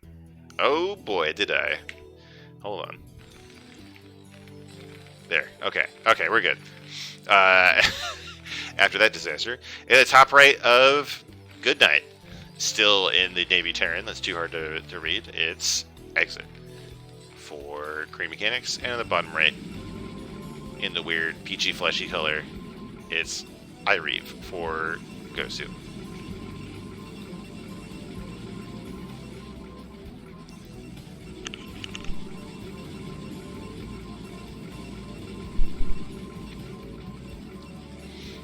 Alright, so we did see a PVT on this map. Now this rotational symmetry is going to be very different. Players are going to be expanding away from each other in these spawns. I think iRk-iReve is even going to get like this third over here with the gas on the little high ground. And oh my god, are we still... Okay. Now this... I'm never this lucky. We've seen both TToSS players on Good Night on this 4-player map, like... get the lucky first scout off. And this one is even faster from iRk-iReve, so like this could be like gas steal into forward gate or gas steal into 12 nexus or something. And like that's disgusting. Like to get down on a 4-player map, like, you know, it's one thing to get it on a 2-player map, but just to walk in here and take a man's gas. And it is going to be forward gate, so there's going to be zealots following up. Basically, Terran's worst nightmare. Especially on a 4-player map where you think you're going to get a normal-looking game. Now, of course, Exit has set up here with this little micro setup. Setup with a setup. Has prepared this little micro hole here for the Marines to chill out in. And I think Exit is one of the highest ranked people in CPL, so if anyone's going to have the micro to hold off a forward gate, it's going to be this guy.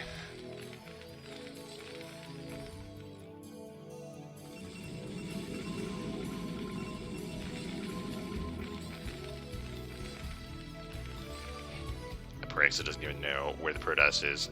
I assume that Exit is going to be able to tell that TToSS scouted them first, so they'll just send the SCV across the map now to the bottom right.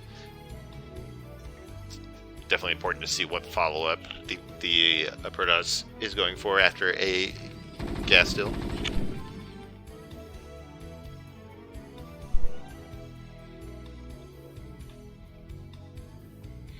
Yeah, look at this. Look at this chat energy right here. Just blind taking this gasless expand.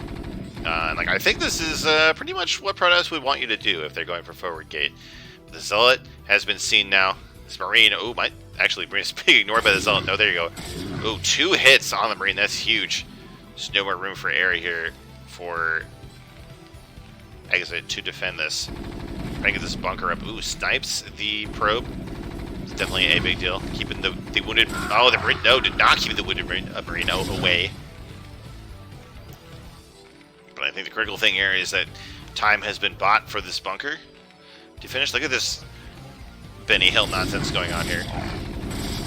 The Marines are going to get in the bunker, but that does not mean that this attack is over for TToSS. iRk-iReve still killing some SCVs here, trying to delay this command center. Could even run into the main, but not doing that just yet. Oh my god, so many SCVs going down. Super running for Terran. But back at home, there's basically nothing happening for TToSS right now. Like, looks like iRk-iReve is saving up for a Nexus. did get the core, but no goons yet, no other tech. So overall, how is Terran feeling right now? Like, is Terran okay with this? This command center is going to be done way ahead of time. Factory is not yet started for Terran, but the fact that we're seeing... Oh, okay, well, I was about to say, with this goon range coming, that Protoss is not going to get a tech lead, but the goon range was canceled, and we have a robo coming out, which I assume is going to be for Reavers. And that's definitely going to be scary for Terran. This is a very fast eBay here from exit right after the factory is started. I'm going to need those turrets to help out against these Reaver drops.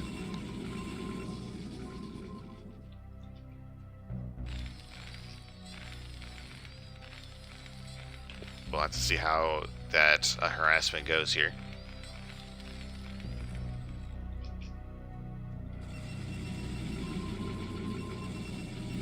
The green range just started again.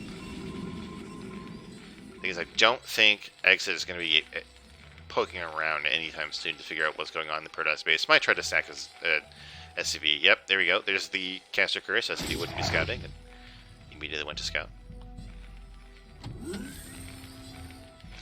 And this seems more like a preparation for DTs, with where this turret is placed, is trying to block off the front entrance here.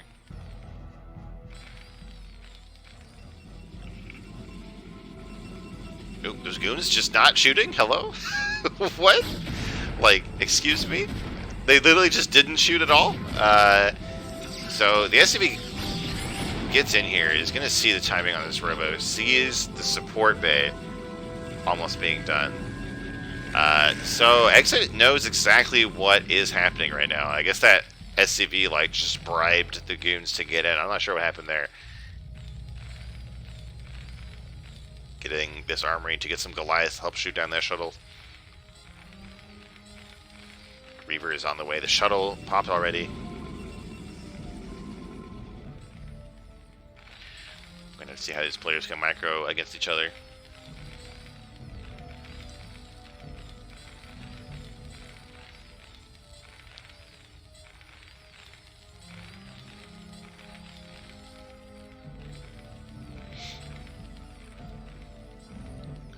Looks like iRk-iReve might even be taking a quick third behind these Reavers. Now, a lot of the time, when we see this kind of Reaver drop, it can be followed up by like a 3-base carrier build. Certainly seems thematically appropriate, given how abusive iRk-iReve has been so far in this game. This right as the shuttle is crossing the map. These turrets are going up. This is a extensive turret ring. Might have been just a few seconds too late. Oh my god, it's literally going to finish just in time here. The drop goes down, but there are tanks already in position. The shuttle is taken out. It's just the Zealot and the Reaver. One tank goes down. That tank is barely saved, but nothing is here to save this mineral line. Oh, complete dud from the Reaver. One SCV and one tank, and I think that's going to put exit firmly ahead in this game. I mean, the supplies are even. The worker count is in Terran's favor. This Protoss drop was foiled. Now, what is the follow-up going to be? We do have that 3rd base started just now for iRk-iReve. Man, I can't, like, those turrets, like, they had been, like, a second later. The drop would be, like, in the main here with the shuttle alive and, like, with the Zealot trying to kill turrets. Oh, my god. Perfectly timed there from exit.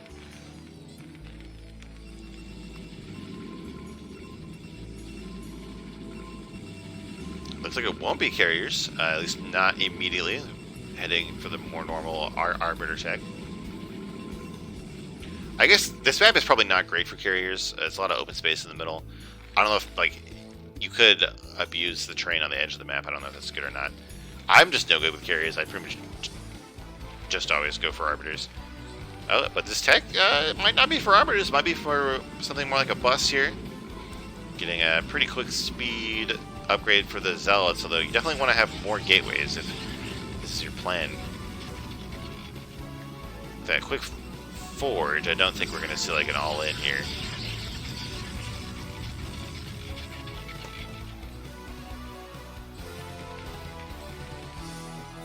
Observer checking the map for hidden bases, not able to get in past the extensive turret ring in the Terran base.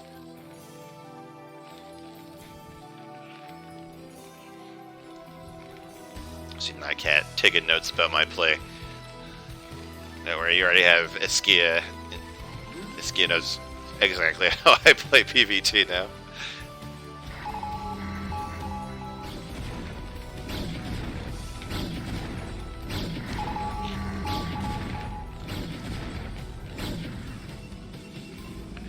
Now I've heard Exit doing some scans. Not sure what that was. Looks like, oh, it was in the main. Looking for the tech. Now we're finally seeing all of the Arbiter stuff coming together here. Got that +1 attack coming. It's Observer to check out all of the bases.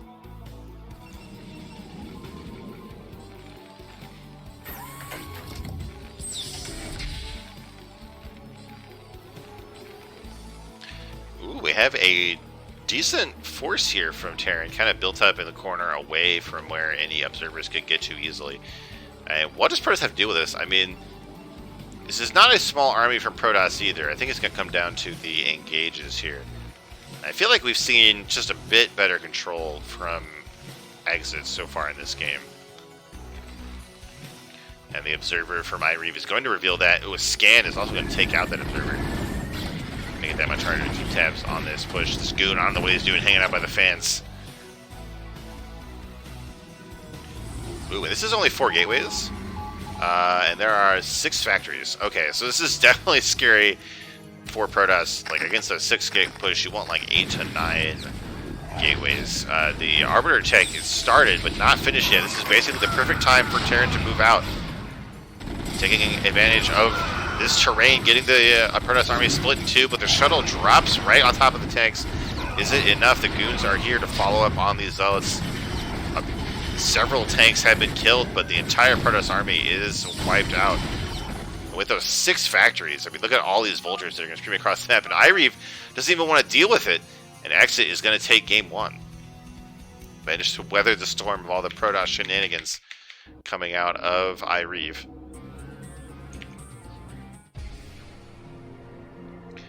Get into a victory here. So now we're going to back into the first replay that we opened, which was actually game 2. People in the chat apparently really love Exit. You'd love to see it.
How? How does this happen? How do I get muted? How do I get muted? What? How does this happen to me? I don't understand. Well, anyway, I was saying here we have Exit, we have iRk-iReve, we have some bullshit with this probe. Oh my god, dude, I don't understand how this happens to me. It's like only sometimes when I'm not looking, switching scenes mutes me. It's ridiculous. Alright, so I pointed out that like this probe is like very early to get a gas steal, right? Like, I don't know if this is like to prevent the Terran from blocking it, but like you can send the probe that builds your pylon. and then still be there in time to get a gas seal. So it's I'm kind of curious what the setting the probe on 7 is for.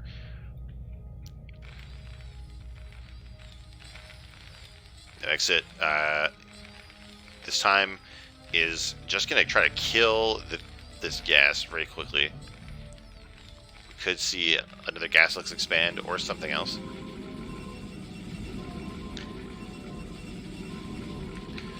Looks like another gateway follow-up. Not quite a forward gate here, so maybe not so confident in that build's chances after the first game.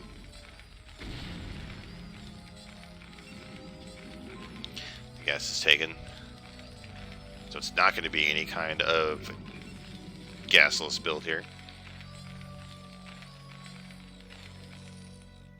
Oh, there we go. There is an expansion before any units again. We saw this in the last PVT series, and a 2-factory push punished it.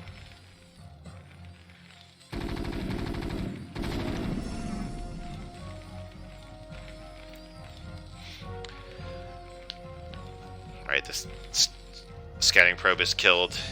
TToSS will not have any idea of what is going on in the Terran base.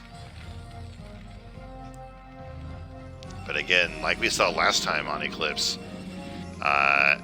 this kind of SimCity does kind of indicate the possibility of a 2-fact, but this time it looks like we're actually going to have exit, get that command center before factory even. So no 2-factory coming out here. Alright, we got the cat on my lap. Gonna help me power through this cast. Just gotta see if he gets taken out by a zealot.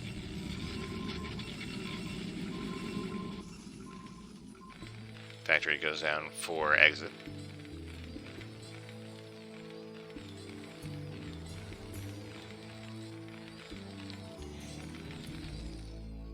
So it's gonna head over here, try to pressure some on the Terran base. There's gonna be 3 Marines. With the strong bunker we've seen out of exit so far, 3 Marines should be okay, and this bunker's gonna get up pretty soon. The natural nexus is done for TToSS, along with a decent worker lead. Getting a second gateway before Robo. Maybe worried about some kind of retaliation from exit, but so far, exit, I think, is just confident in their ability to macro in the mid and late game, so not too desperate to get any kind of early attack off.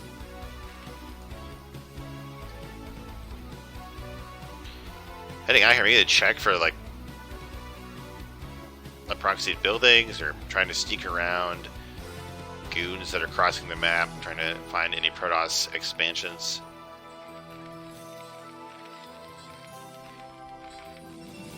We have another Robo before range as well. Now, in the first game, the Reaver really did not help at all. He got like a worker and a tank, I think. It wasn't rebuilt at all, so it didn't like it. Keeping the Reaver and the shuttle alive would have helped a lot against that 2-base push. Ooh, but look what we have this time. It's not going to be 2-factory. It's not going to be a 6-fact build just yet. It's going to be a vulture drop. Oh, what? Are we going to see the wide goon? No, the goon shrank. It was not wide enough. It was like here, decided to turn around. Could have wide walked into the main. Oh, wait, we're going to have the wide vulture?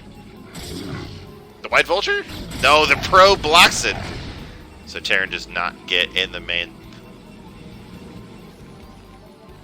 And that could actually be a problem for Terran. I mean, you want these vultures alive to get the drop off, right? Looks like the Marines cleaned up that goon. I guess there'll be 3 or 4 vultures when the drop comes. I guess that's fine. Now, I'm curious how much damage this drop is going to do. Like, do we have an observer? No, we actually don't even have a... Okay, there it is. The observer is started. Depending on the path that the drop chooses to take, iRk might have no idea that the drop is coming and won't have units in place to defend it.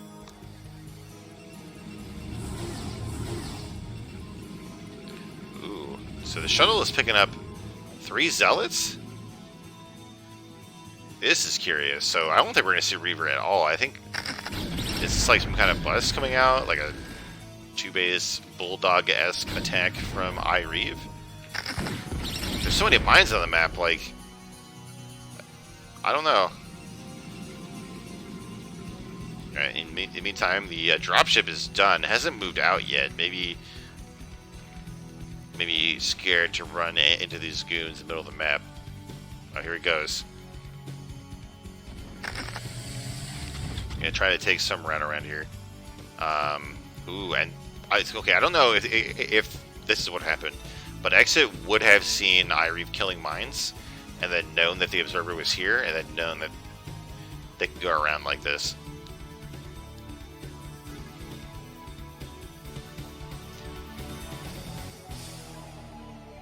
Dropship taking a long route around here, but it's going to get into the main unopposed. And all of the units from iRk are going to be out here on the map trying to kill the Terran right now. There's a shuttle full of 4 zealots. I don't know. Yeah. Oh, siege is not even done. There's no mines at home. This is going to be rough for Terran to hold off. At the same time, the vultures drop in the main. There's nothing here to stop them from getting right into the mineral line. Well, the tank goes down, and the bunker goes down. There's an eBay trying to go up, but that's not going to finish. I think that actually was tank from the natural. Tank did not go down then. There's 3 tanks here. Can these SCVs drill the best drill has ever been drilled? I think they might do it, actually. Like, I think these goons are getting screwed up. At the same time, yeah, these vultures kill all of the probes here. And that is going to be a quick 2-0 for Exit. And let's see if I can change scenes without muting myself. See, now it works. Now that I'm looking at it, it doesn't mute me.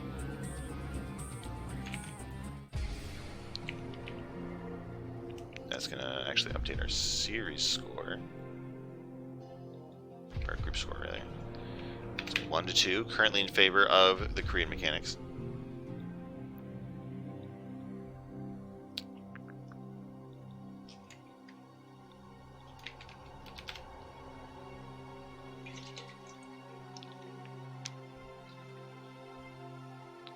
Let's get into series number 4. It's going to be JoJo against Tarpman. Tarpman we haven't seen in the chat today. I'm going to take another quick little break before we get into this next series. I'll be right back, guys.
Alright, I'm back. Thanks for sticking around, everybody. Let's start the next series. Back on Good Night. I'm not muted. I'm not muted. Why is it... I'm trying to figure out what sequence of buttons makes me muted. Anyway, before I lose my mind, in the top left of Good Night, in the brown Protoss, subbing for Stanel, it's JoJo. And the top right, in the orange Zerg, with the pre-order edition Lava Hatchery, it's Tarpman, fighting for the Korean mechanics. So, in the first series today, we saw TToSS go for a very greedy gateway first. Twice, and then go for the 2 gate. Now, I expect we'll see gateway first. I don't imagine we'll see too many Nexuses against Overpool after 2 Zealots. I doubt we'll see 2 gate again, but you never know. And I'm going to take this opportunity to fill up my water bottle and do nothing else, you know, no other kind of strange activities while I watch this game.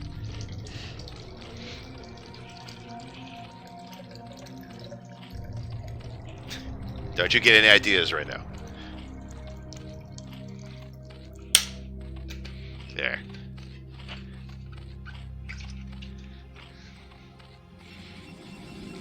Oh, what? Are you serious? No, JoJo, I said there wouldn't be more 2 gates in this series. But here you go. Maybe, I don't know when the sub had to happen. Maybe it was last minute. I don't know. Maybe JoJo isn't even Protoss. I don't know, guys. Who knows? At the same time, it looks like an overpull from Tarpman. Very standard build.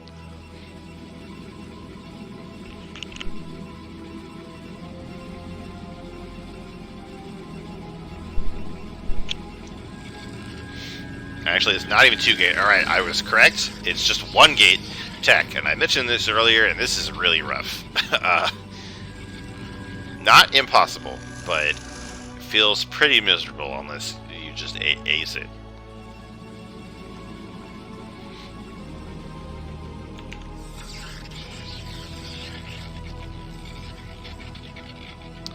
So what kind of tech are we going to see here? Now, it could be like 1 base Corsairs.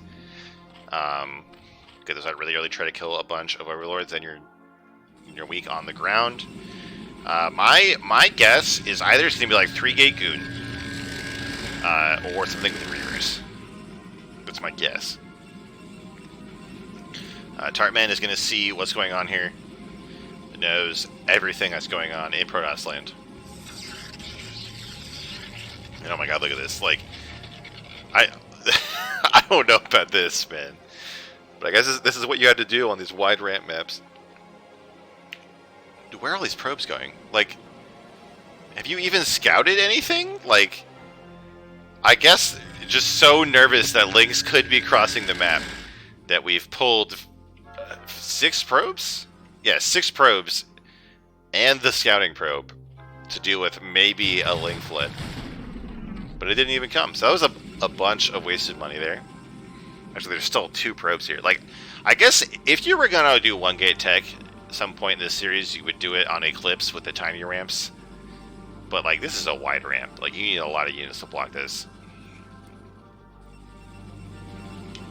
Alright, so we're seeing 2 more goons. Like, this must just be, like, 3 gate goon. Like, I don't know why else you would just go 1 gateway and 1 base, like, for this long. We have the Hydra Den coming up. So Tarpman not taking any chances here, not trying to tech out to mutas really quickly. Just going to get some Hydras to fight early ground army. Yeah, and this must just be like goons. So we definitely want to add those gateways soon.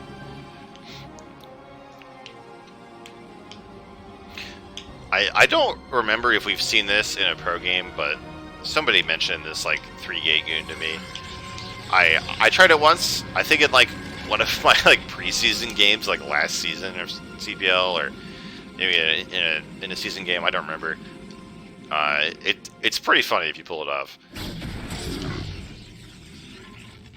There we go. There we go. I've been saying it over and over again, and we finally have it happening. I think Tarpman is kind of aware of what's going on. The thing with this goon build is like small numbers of lings can get kited by the goons and picked off. Hydras, I'm not sure, like honestly, like what the correct response from Zerg is. I think it's like whatever you make, just make a, like I make lots of it.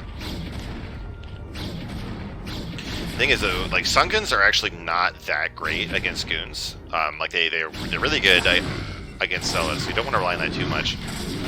But this very small poke here from JoJo is going to get pushed back by Tarpman. Barely manages to micro out that goon. Keep it alive, but for some reason the wounded goon just really wants to be in front. Like, do you see that? Desperately trying to get out of there. Actually, did all of the TToSS units make it out of there? Like, was that just like some abusive level micro right now? That's nuts. Oh my god, please kill the free overlord. Just put one goon under it and kill it.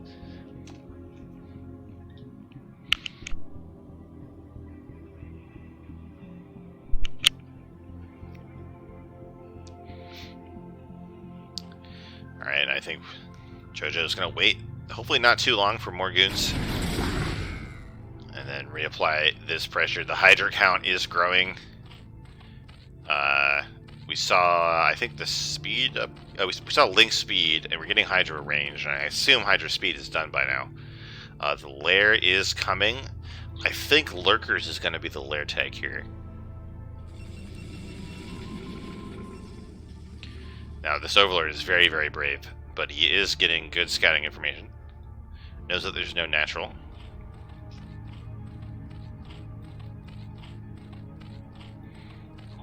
Kind of worried here. Like, JoJo doesn't actually attack here. I mean, Zerg has quite a few drones. Like, when you're going some kind of one base build, you definitely want to pressure Zerg a lot, keep them from out macroing you. JoJo's been kind of cautious with these goons, only doing that one move out. Trying to find like a third base, trying to find somewhere else to pressure, but there's nowhere else. There's only the main and natural.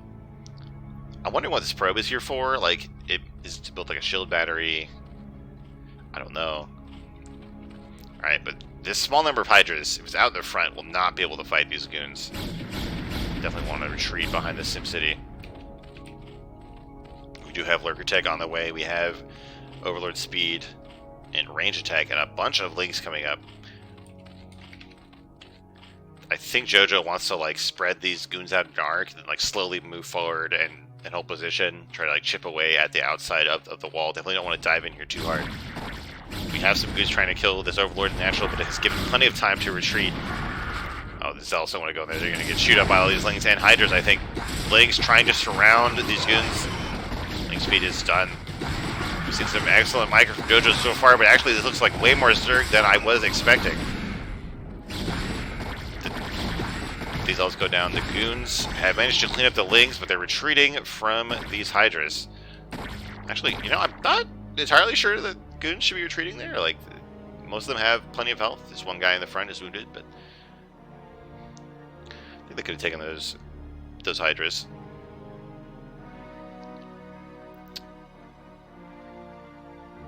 And it looks like TToSS is, yep, going to throw down that expansion. So not completely all in here, but I don't know, it's looking pretty gross for TToSS. They can't actually kill any drones or destroy some of these hatcheries, I think. And we have Lurkers on the way. Is there any robo? We do have a forge for upgrades. We don't see any cannons yet.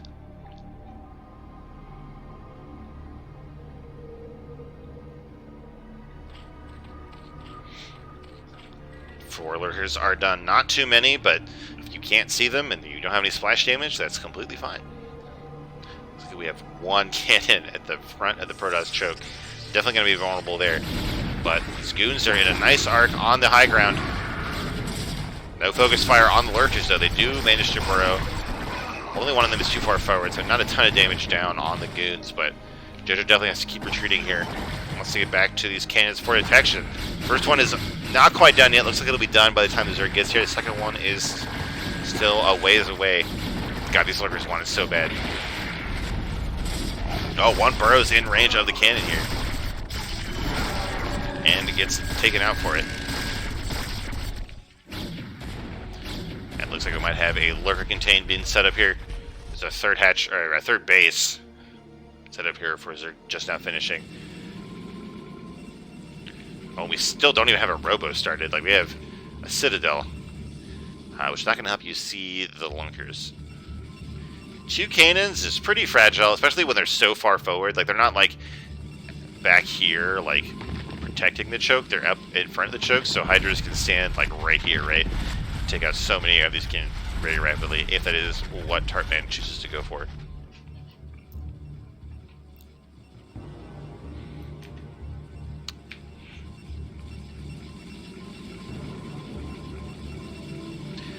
The worker count has been equalized,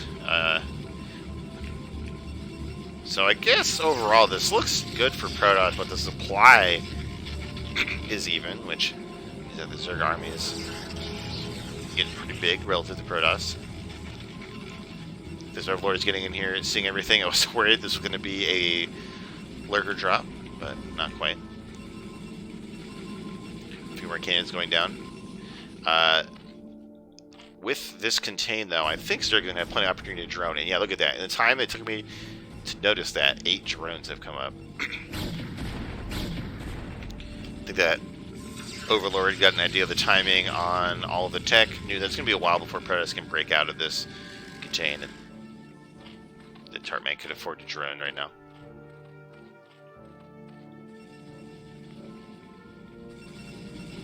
Still a decent ground army here for JoJo, but if this Hydra contain is reinforced, I don't think JoJo will be breaking out without storms. Did see the archives. No storming research, no Templar made yet.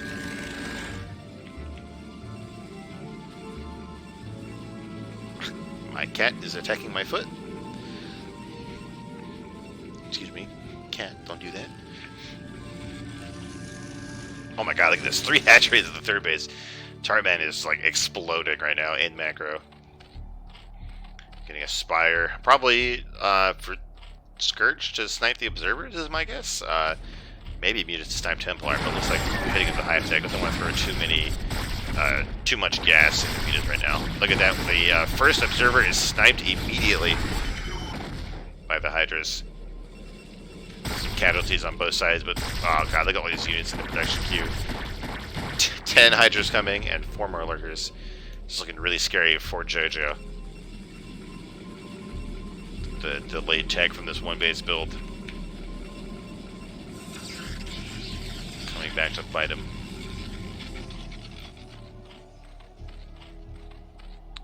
TToSS even thinking about getting a 4th base in the bottom right, and that's so far away from TToSS that it's never going to be pressured. Another observer is out. Hydra's racing forward to snipe it, but it's pulled back just in time. So, Zerg players, do you ever get the Overlord sight upgrade in this scenario to like make it easier to snipe observers? I just thought of that. Because, like, I know as the TToSS, you might get the observer's speed to dodge being sniped, and, like, in the scenario, and sometimes you're trying to break, like, a super turtled Zerg, where they have, like, spores and lurkers, you might get the sight upgrade, so it's that the observer can be farther away.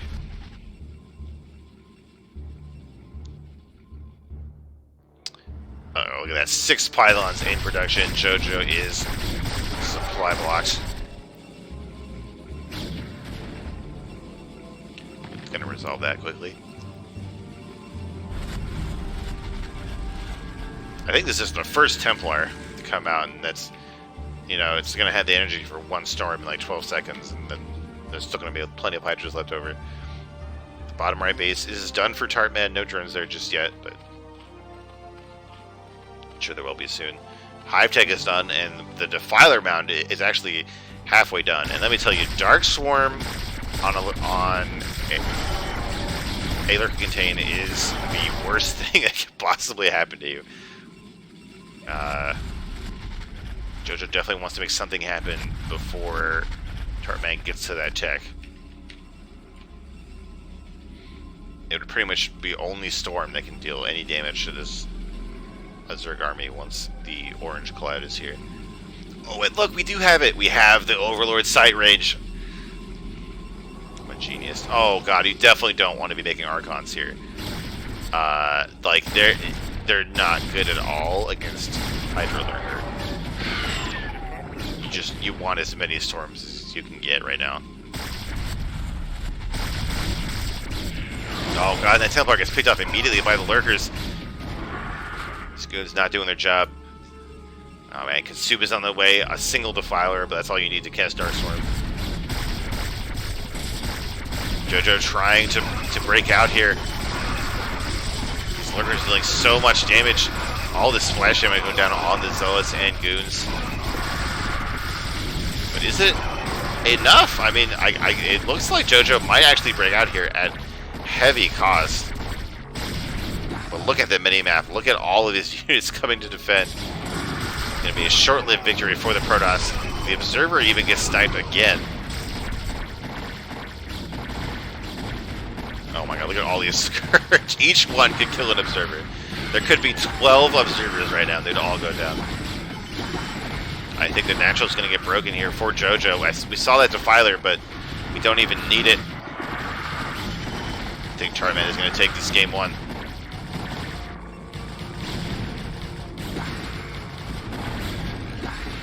Cannon's all the way tucked behind the mineral line. Sorry, to get sniped by these Hydras.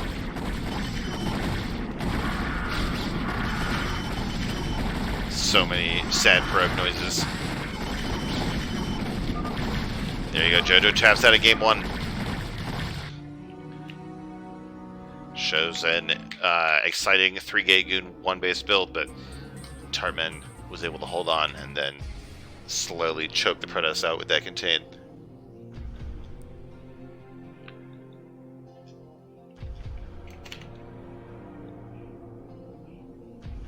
Let's head into game 2 here on Eclipse again.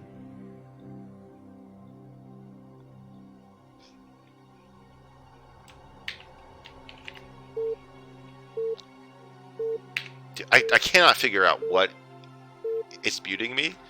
Like, I don't know, man. Anyway, like it does not happen when I'm looking. Anyway, here we go. In the top right of Eclipse, on the metal side, it's the gray TToSS JoJo. And the bottom left, in the banana yellow Zerg, it's Tarpman.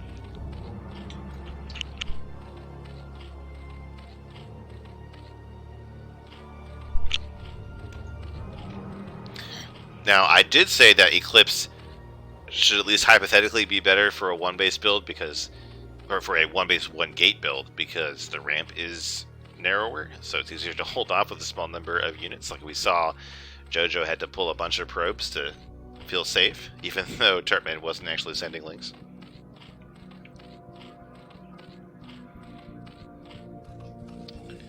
Oh, it looks like we might be doing a more standard build here from JoJo.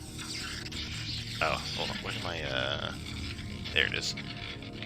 This is not where the pylon goes. The pylon goes down here or here. I don't think, like, I'm not sure about, tightness of this wall, because, like, pylons, they actually go further, the field goes further up than it does down, so I'm not sure you can actually put a forge and a gateway here.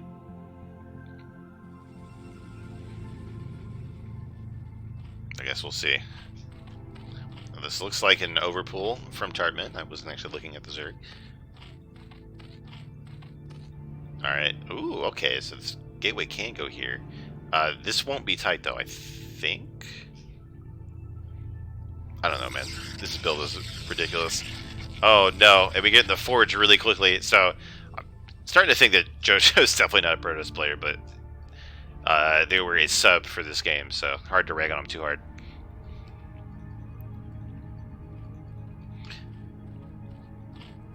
So you definitely don't need a forge before Nexus against an overpull here. When you go gateway. Ooh, trying to man fight this drone. Looks like the drone's gonna get the better end of it. And we'll be able to start this hatchery if it delayed by a few seconds. Oh yeah, you definitely don't need a cannon here. And I think this wall is going to have like 3 gaps. You always want the forge below the gateway, in case you're wondering.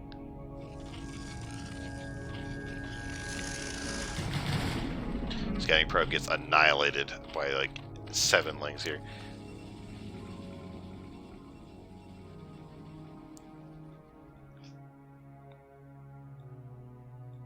Scouting drone is being returned to build the 3rd base. Looks like JoJo's really does not feel comfortable with this gateway expand at all. Like, this could have just been a forge and then 2 cannons and then a nexus. Like, the gateway's really not adding anything here right now. And it's not even like a trick where there's actually tech going on in the background. Alright, the nexus does go down here. And with 2 cannons, JoJo is definitely going to feel safe, but Tarpman with the Hydra Den. This is an excellent choice whenever something weird comes out of Protoss. If they ever make a mistake in the early game like this, Hydra's pretty good. And if I'm correct that JoJo is off racing right now, I mean, dealing with the Hydra bus takes a very precise response, and you have to really know what to look for to know that it's coming. So an off-racing player might not have what it takes to see that coming.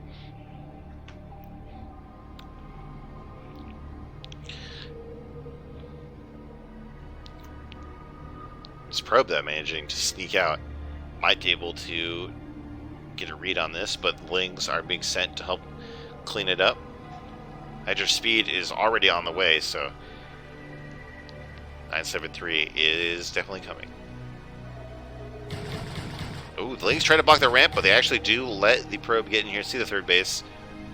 Don't know how much information you can get from this yet. Maybe you would expect a few more drones. Core is started in the main of Protoss.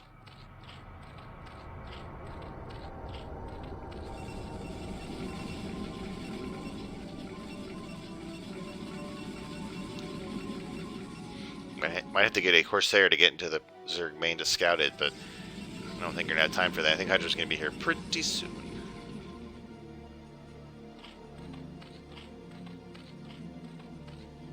The upgrade is done. A range upgrade is coming. We're seeing a few Hydras being made. We got the 3 drones at the 3rd, and 7 at the natural, and then 9 at the main, and also 2 more. So there are 3 more. So shouldn't it be like the 9733? Because you still have the 3 guys on gas.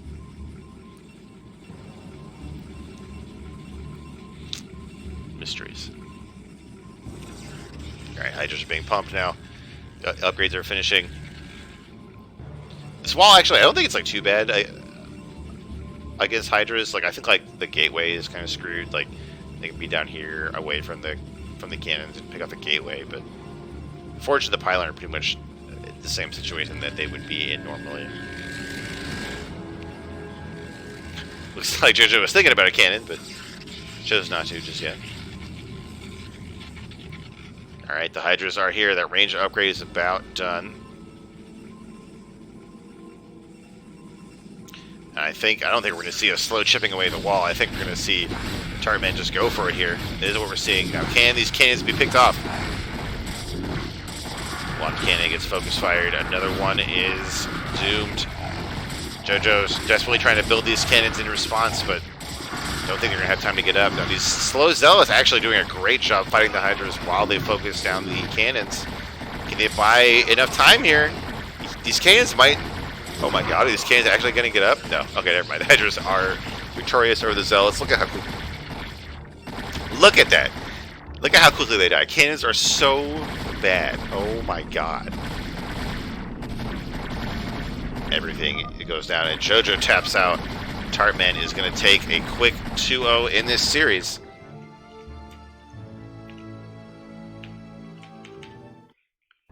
Absurd. Damn, cannons are so bad. And that is going to be a third victory for the Korean Mechanics team.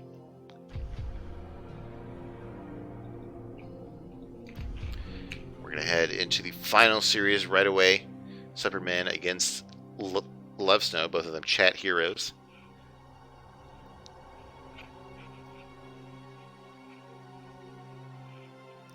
It's going to be another PVT. Everyone's favorite.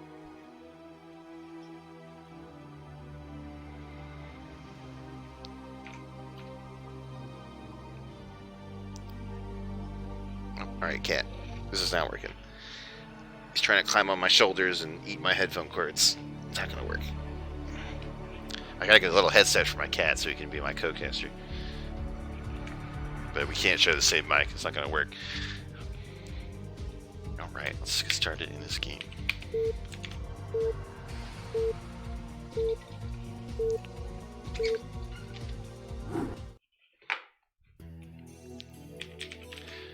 Alright, in the bottom right, in the orange Terran, it's LoveSnow fighting for Korean Mechanics. In the bottom left, in the purple TToSS, it's iRk-Supperman fighting for GOSU.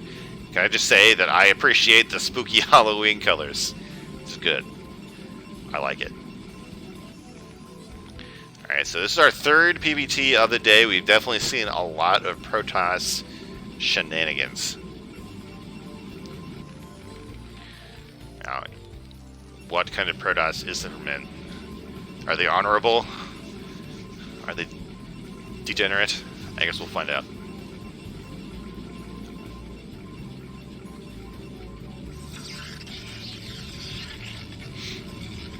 Not sending out an early probe scout like we've seen so far today. Doesn't seem like Supperman's going to gamble on that first scout gas steal kind of thing we've seen today.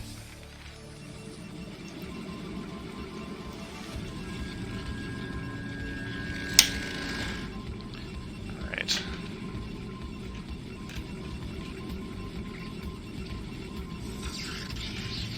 Alright, so scouting after Gateway, again, is kind of earlier than you would do normally. Maybe this must be part of the Gateway expand that we've seen a couple times today. Because obviously you're not going to get a core, so you're not going to expand at, you're not going to scout after the core. I guess you do want to see what Terran is doing. So if I'm correct, and if this is the Gateway expanded build that we saw earlier, we're going to see a few zealots out of Supperman try to get some damage done in the base of LoveSnow while we get that Nexus up. Gas is taken, so no gas still possible, but we still have a first scout on Terran, which is pretty good. Definitely going to raise the blood pressure of LoveSnow already, just having this probe in the base.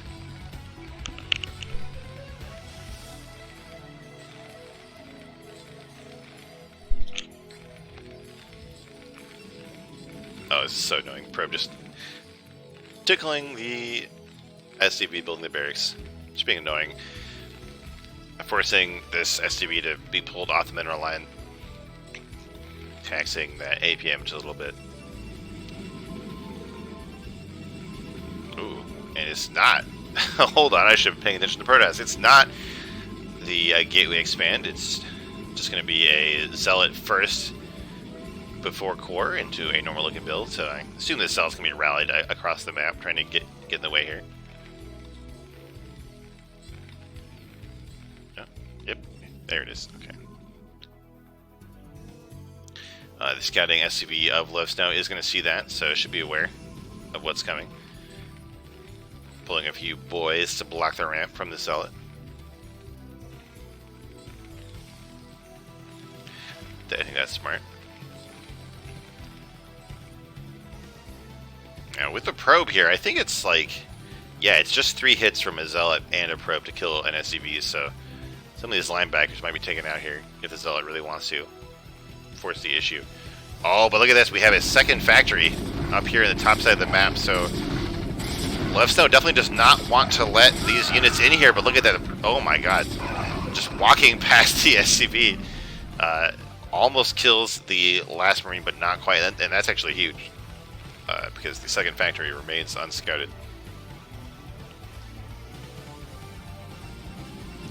What's the follow-up going to be from Supperman? Just going to go into that Nexus. This first goon is going to continue to try to pressure Terran. Might be able to figure out what is coming from the Terran. Oh, but no, he's being pulled back to stop this scouting SCV and getting stuck in the process. That's actually huge. Because if you got to the ramp, saw that there were just Marines, no expansion, no vultures. Like, this is definitely looking like a 2-fac. Yeah. Okay, so 4 Marines and no bunker. That's sus, bro.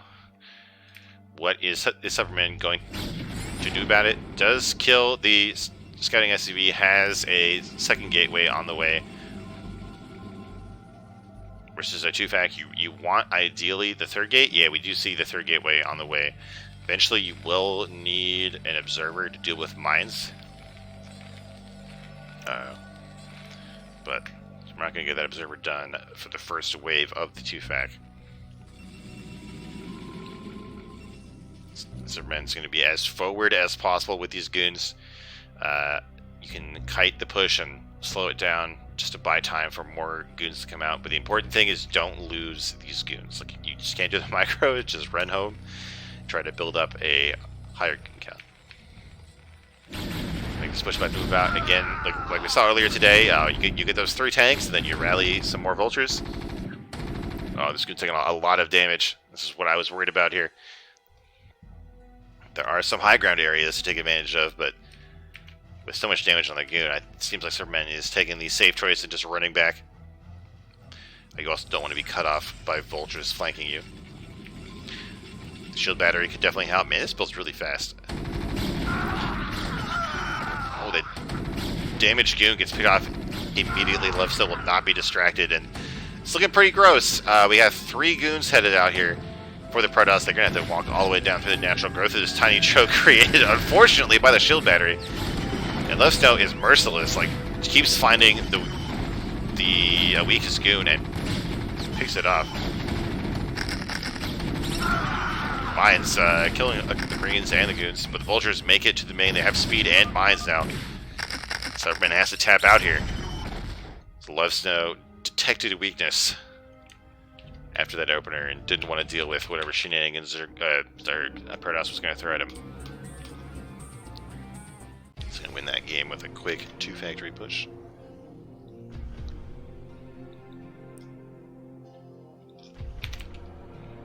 Alright, so if Love Snow can close out this next game, it'll be 4-1 in favor of Green Mechanics in the Tier 0.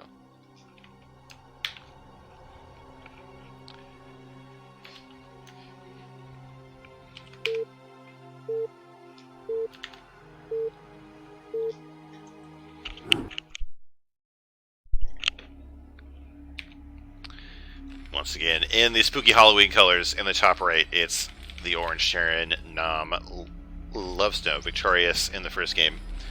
And my cat is now trying to pull my keyboard off my desk. In the bottom left, the purple Protoss Supperman, getting slapped by a 2-fac.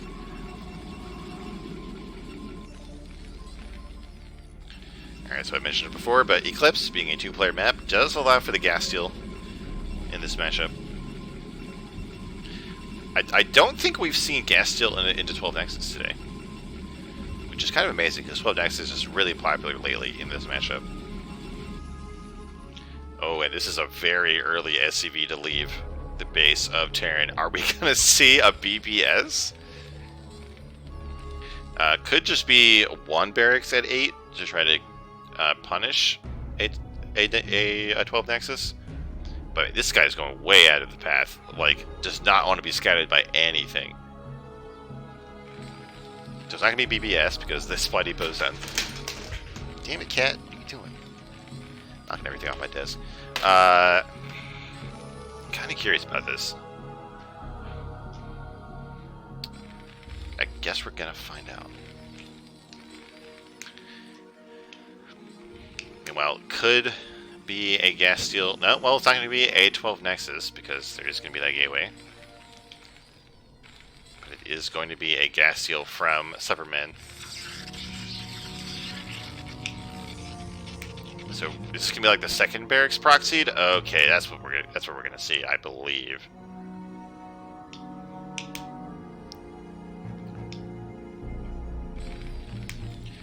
And I don't know if. Okay, so I believe that the reason that this SCV was pulled so early was so that Supperman wouldn't be able to see it leaving. Now I don't know if Supperman is like a god at counting workers and will realize that one is missing, and you know that something is coming. Could be that Supperman will realize that there's no scout at all in their base. So that could be one more way to know that something is fishy here. Now, but it is not a 12 nexus, but it is going to be that gateway nexus that we saw earlier with these zealots. So I have no idea how this works out. I believe if TToSS gets a forge, it's pretty strong for TToSS. It's so good against Marines to get cannons. I no idea how this matches up. Ooh, is Supperman gonna scout? Oh, Supperman sees the barracks. And comes back to confirm it. So Supperman knows exactly what is coming. What are they going to do about it? They're going to send this zealot straight to this barracks. Maybe force it to lift. Something got exploded. It was the gas here. We have another SCV blocking the ramp, but it's not quite perfect. This Marine is not being microed right now. The zealot gets into the main for a brief moment. Only kills one Marine, though. What is happening at the proxy racks? Somehow the zealot did not kill anything here.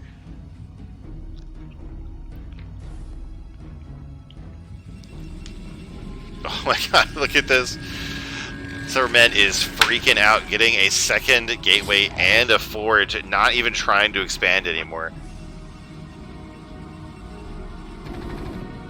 Is this going to be enough? I think this is an overreaction, because like Terran is not that all in. Like, I think you probably just want like 2 gateways here. Maybe try to get the Nexus as fast as possible. Cancels the shield battery to get a cannon. I don't know. I think Supperman doesn't know how to deal with this. We're going to see if this is the correct way to do it. But these zealots do get on top of that Marine. Taking barely any damage. Back at home, Terran is going for the Natural Command Center. So, actually, wow, these zealots are absolutely murdering these Marines. This is ridiculous. Oh, they back off. They don't want to get flanked by the Marines from the proxy racks. But overall, this has to be good for Terran, right? Like, provided that the left snow doesn't die here, like, so TToSS kind of has nothing. Like, they're gonna have 2 gateways and a cannon in their main. Which is not going to help you against someone who has a command center. The bunker is going to finish just in time. The zealots could maybe run up the ramp. That is what they're going to do. They're going to take some damage. Nope, not going to the ramp. They're going to try to kill the SCV building the command center. But too late. These SCVs are going to block the zealots from getting up into the main of Leadsnow. Nice defense there from Leadsnow. And now, okay, this must be really good for Terran. This barracks is just hanging out. Like, we see this in TVT sometimes, but I guess because the goons are so delayed, the barracks can just hang out.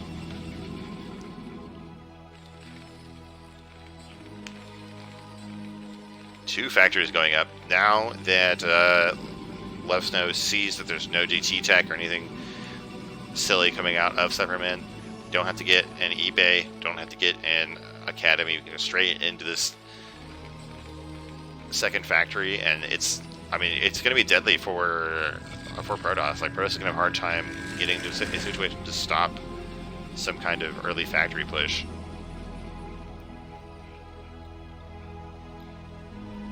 The natural's going down, and the barracks even sees that. Like, this barracks, oh my god. Another cannon might drive the barracks away. The goon is here, so I think this barracks' days are numbered, but it's not even the only barracks that Terran has, so it's not like it's going to delay the construction of more factories. We got return in chat, the ultimate Chadman. Pretty give love to return. Yeah, but we're going up to 4 factories.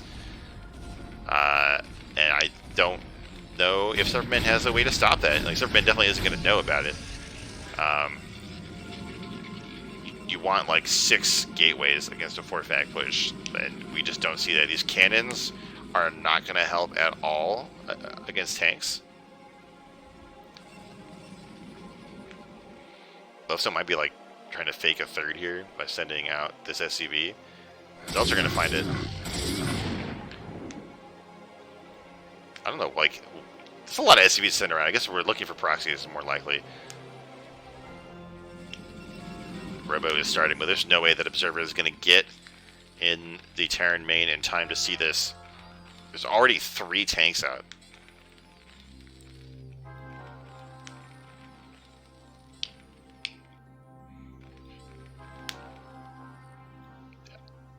I think this, I'm pretty sure that these SCVs are being sent out to look for proxies, but they are, I bet they're having the effect of making Supperman think that Terran just wants a third and is going to a macro game, and that's why we're seeing this Nexus.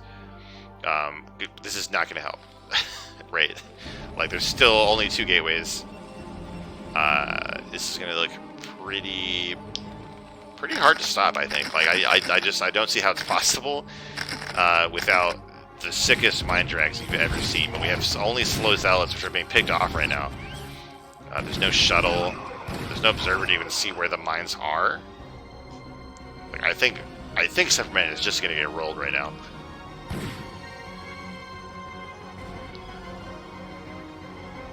This conga line of Terran units.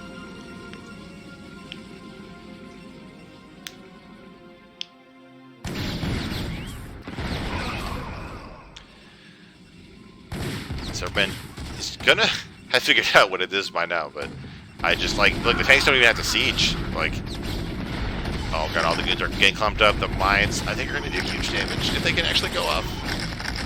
I don't know what these mines are doing. There they go. They get a bunch of goons. The cannon actually takes out a tank. The Marines got it down in revenge, and there's so many reinforcements being streamed out of these factories. We have a shuttle coming out. For some men, we did get an observer, so we can at least see the mines that are going to kill us. Big poor goon walked right into a mine. One goon trying to block the ramp. But Lovesnow can just hang out down here and kill all these probes, kill the natural, and be miles ahead in this game. Like, it's the fact that the third is up is so nice. But oh no, we're building a bunker. We're going to start building turrets. I don't know if Terran saw the third. I think there was a Marine there. I don't know if it was driven out by a goon before the Nexus was built. This cannon is actually really going to help against all these vultures, but there's just too many of them. They're going to get to the main mineral line. All of the mining is in danger, trying to block off the pathing, but I think it's too little, too late. Marine tries his luck, but the cannon gets destroyed.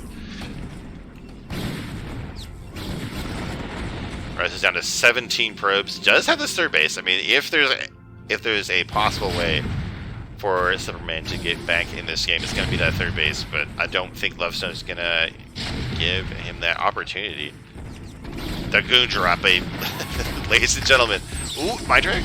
Nope. The goon is so big that it actually just took all the damage from the mine and didn't drag onto the tanks at all. And these goons are trying to bust down the ramp. After Supperman forced the tanks to unsiege, but so many vultures race in to lay mines around these tanks. And Supperman taps out. And that is going to close out the final series 2-0 in favor of Lovesnow and the Korean Mechanics.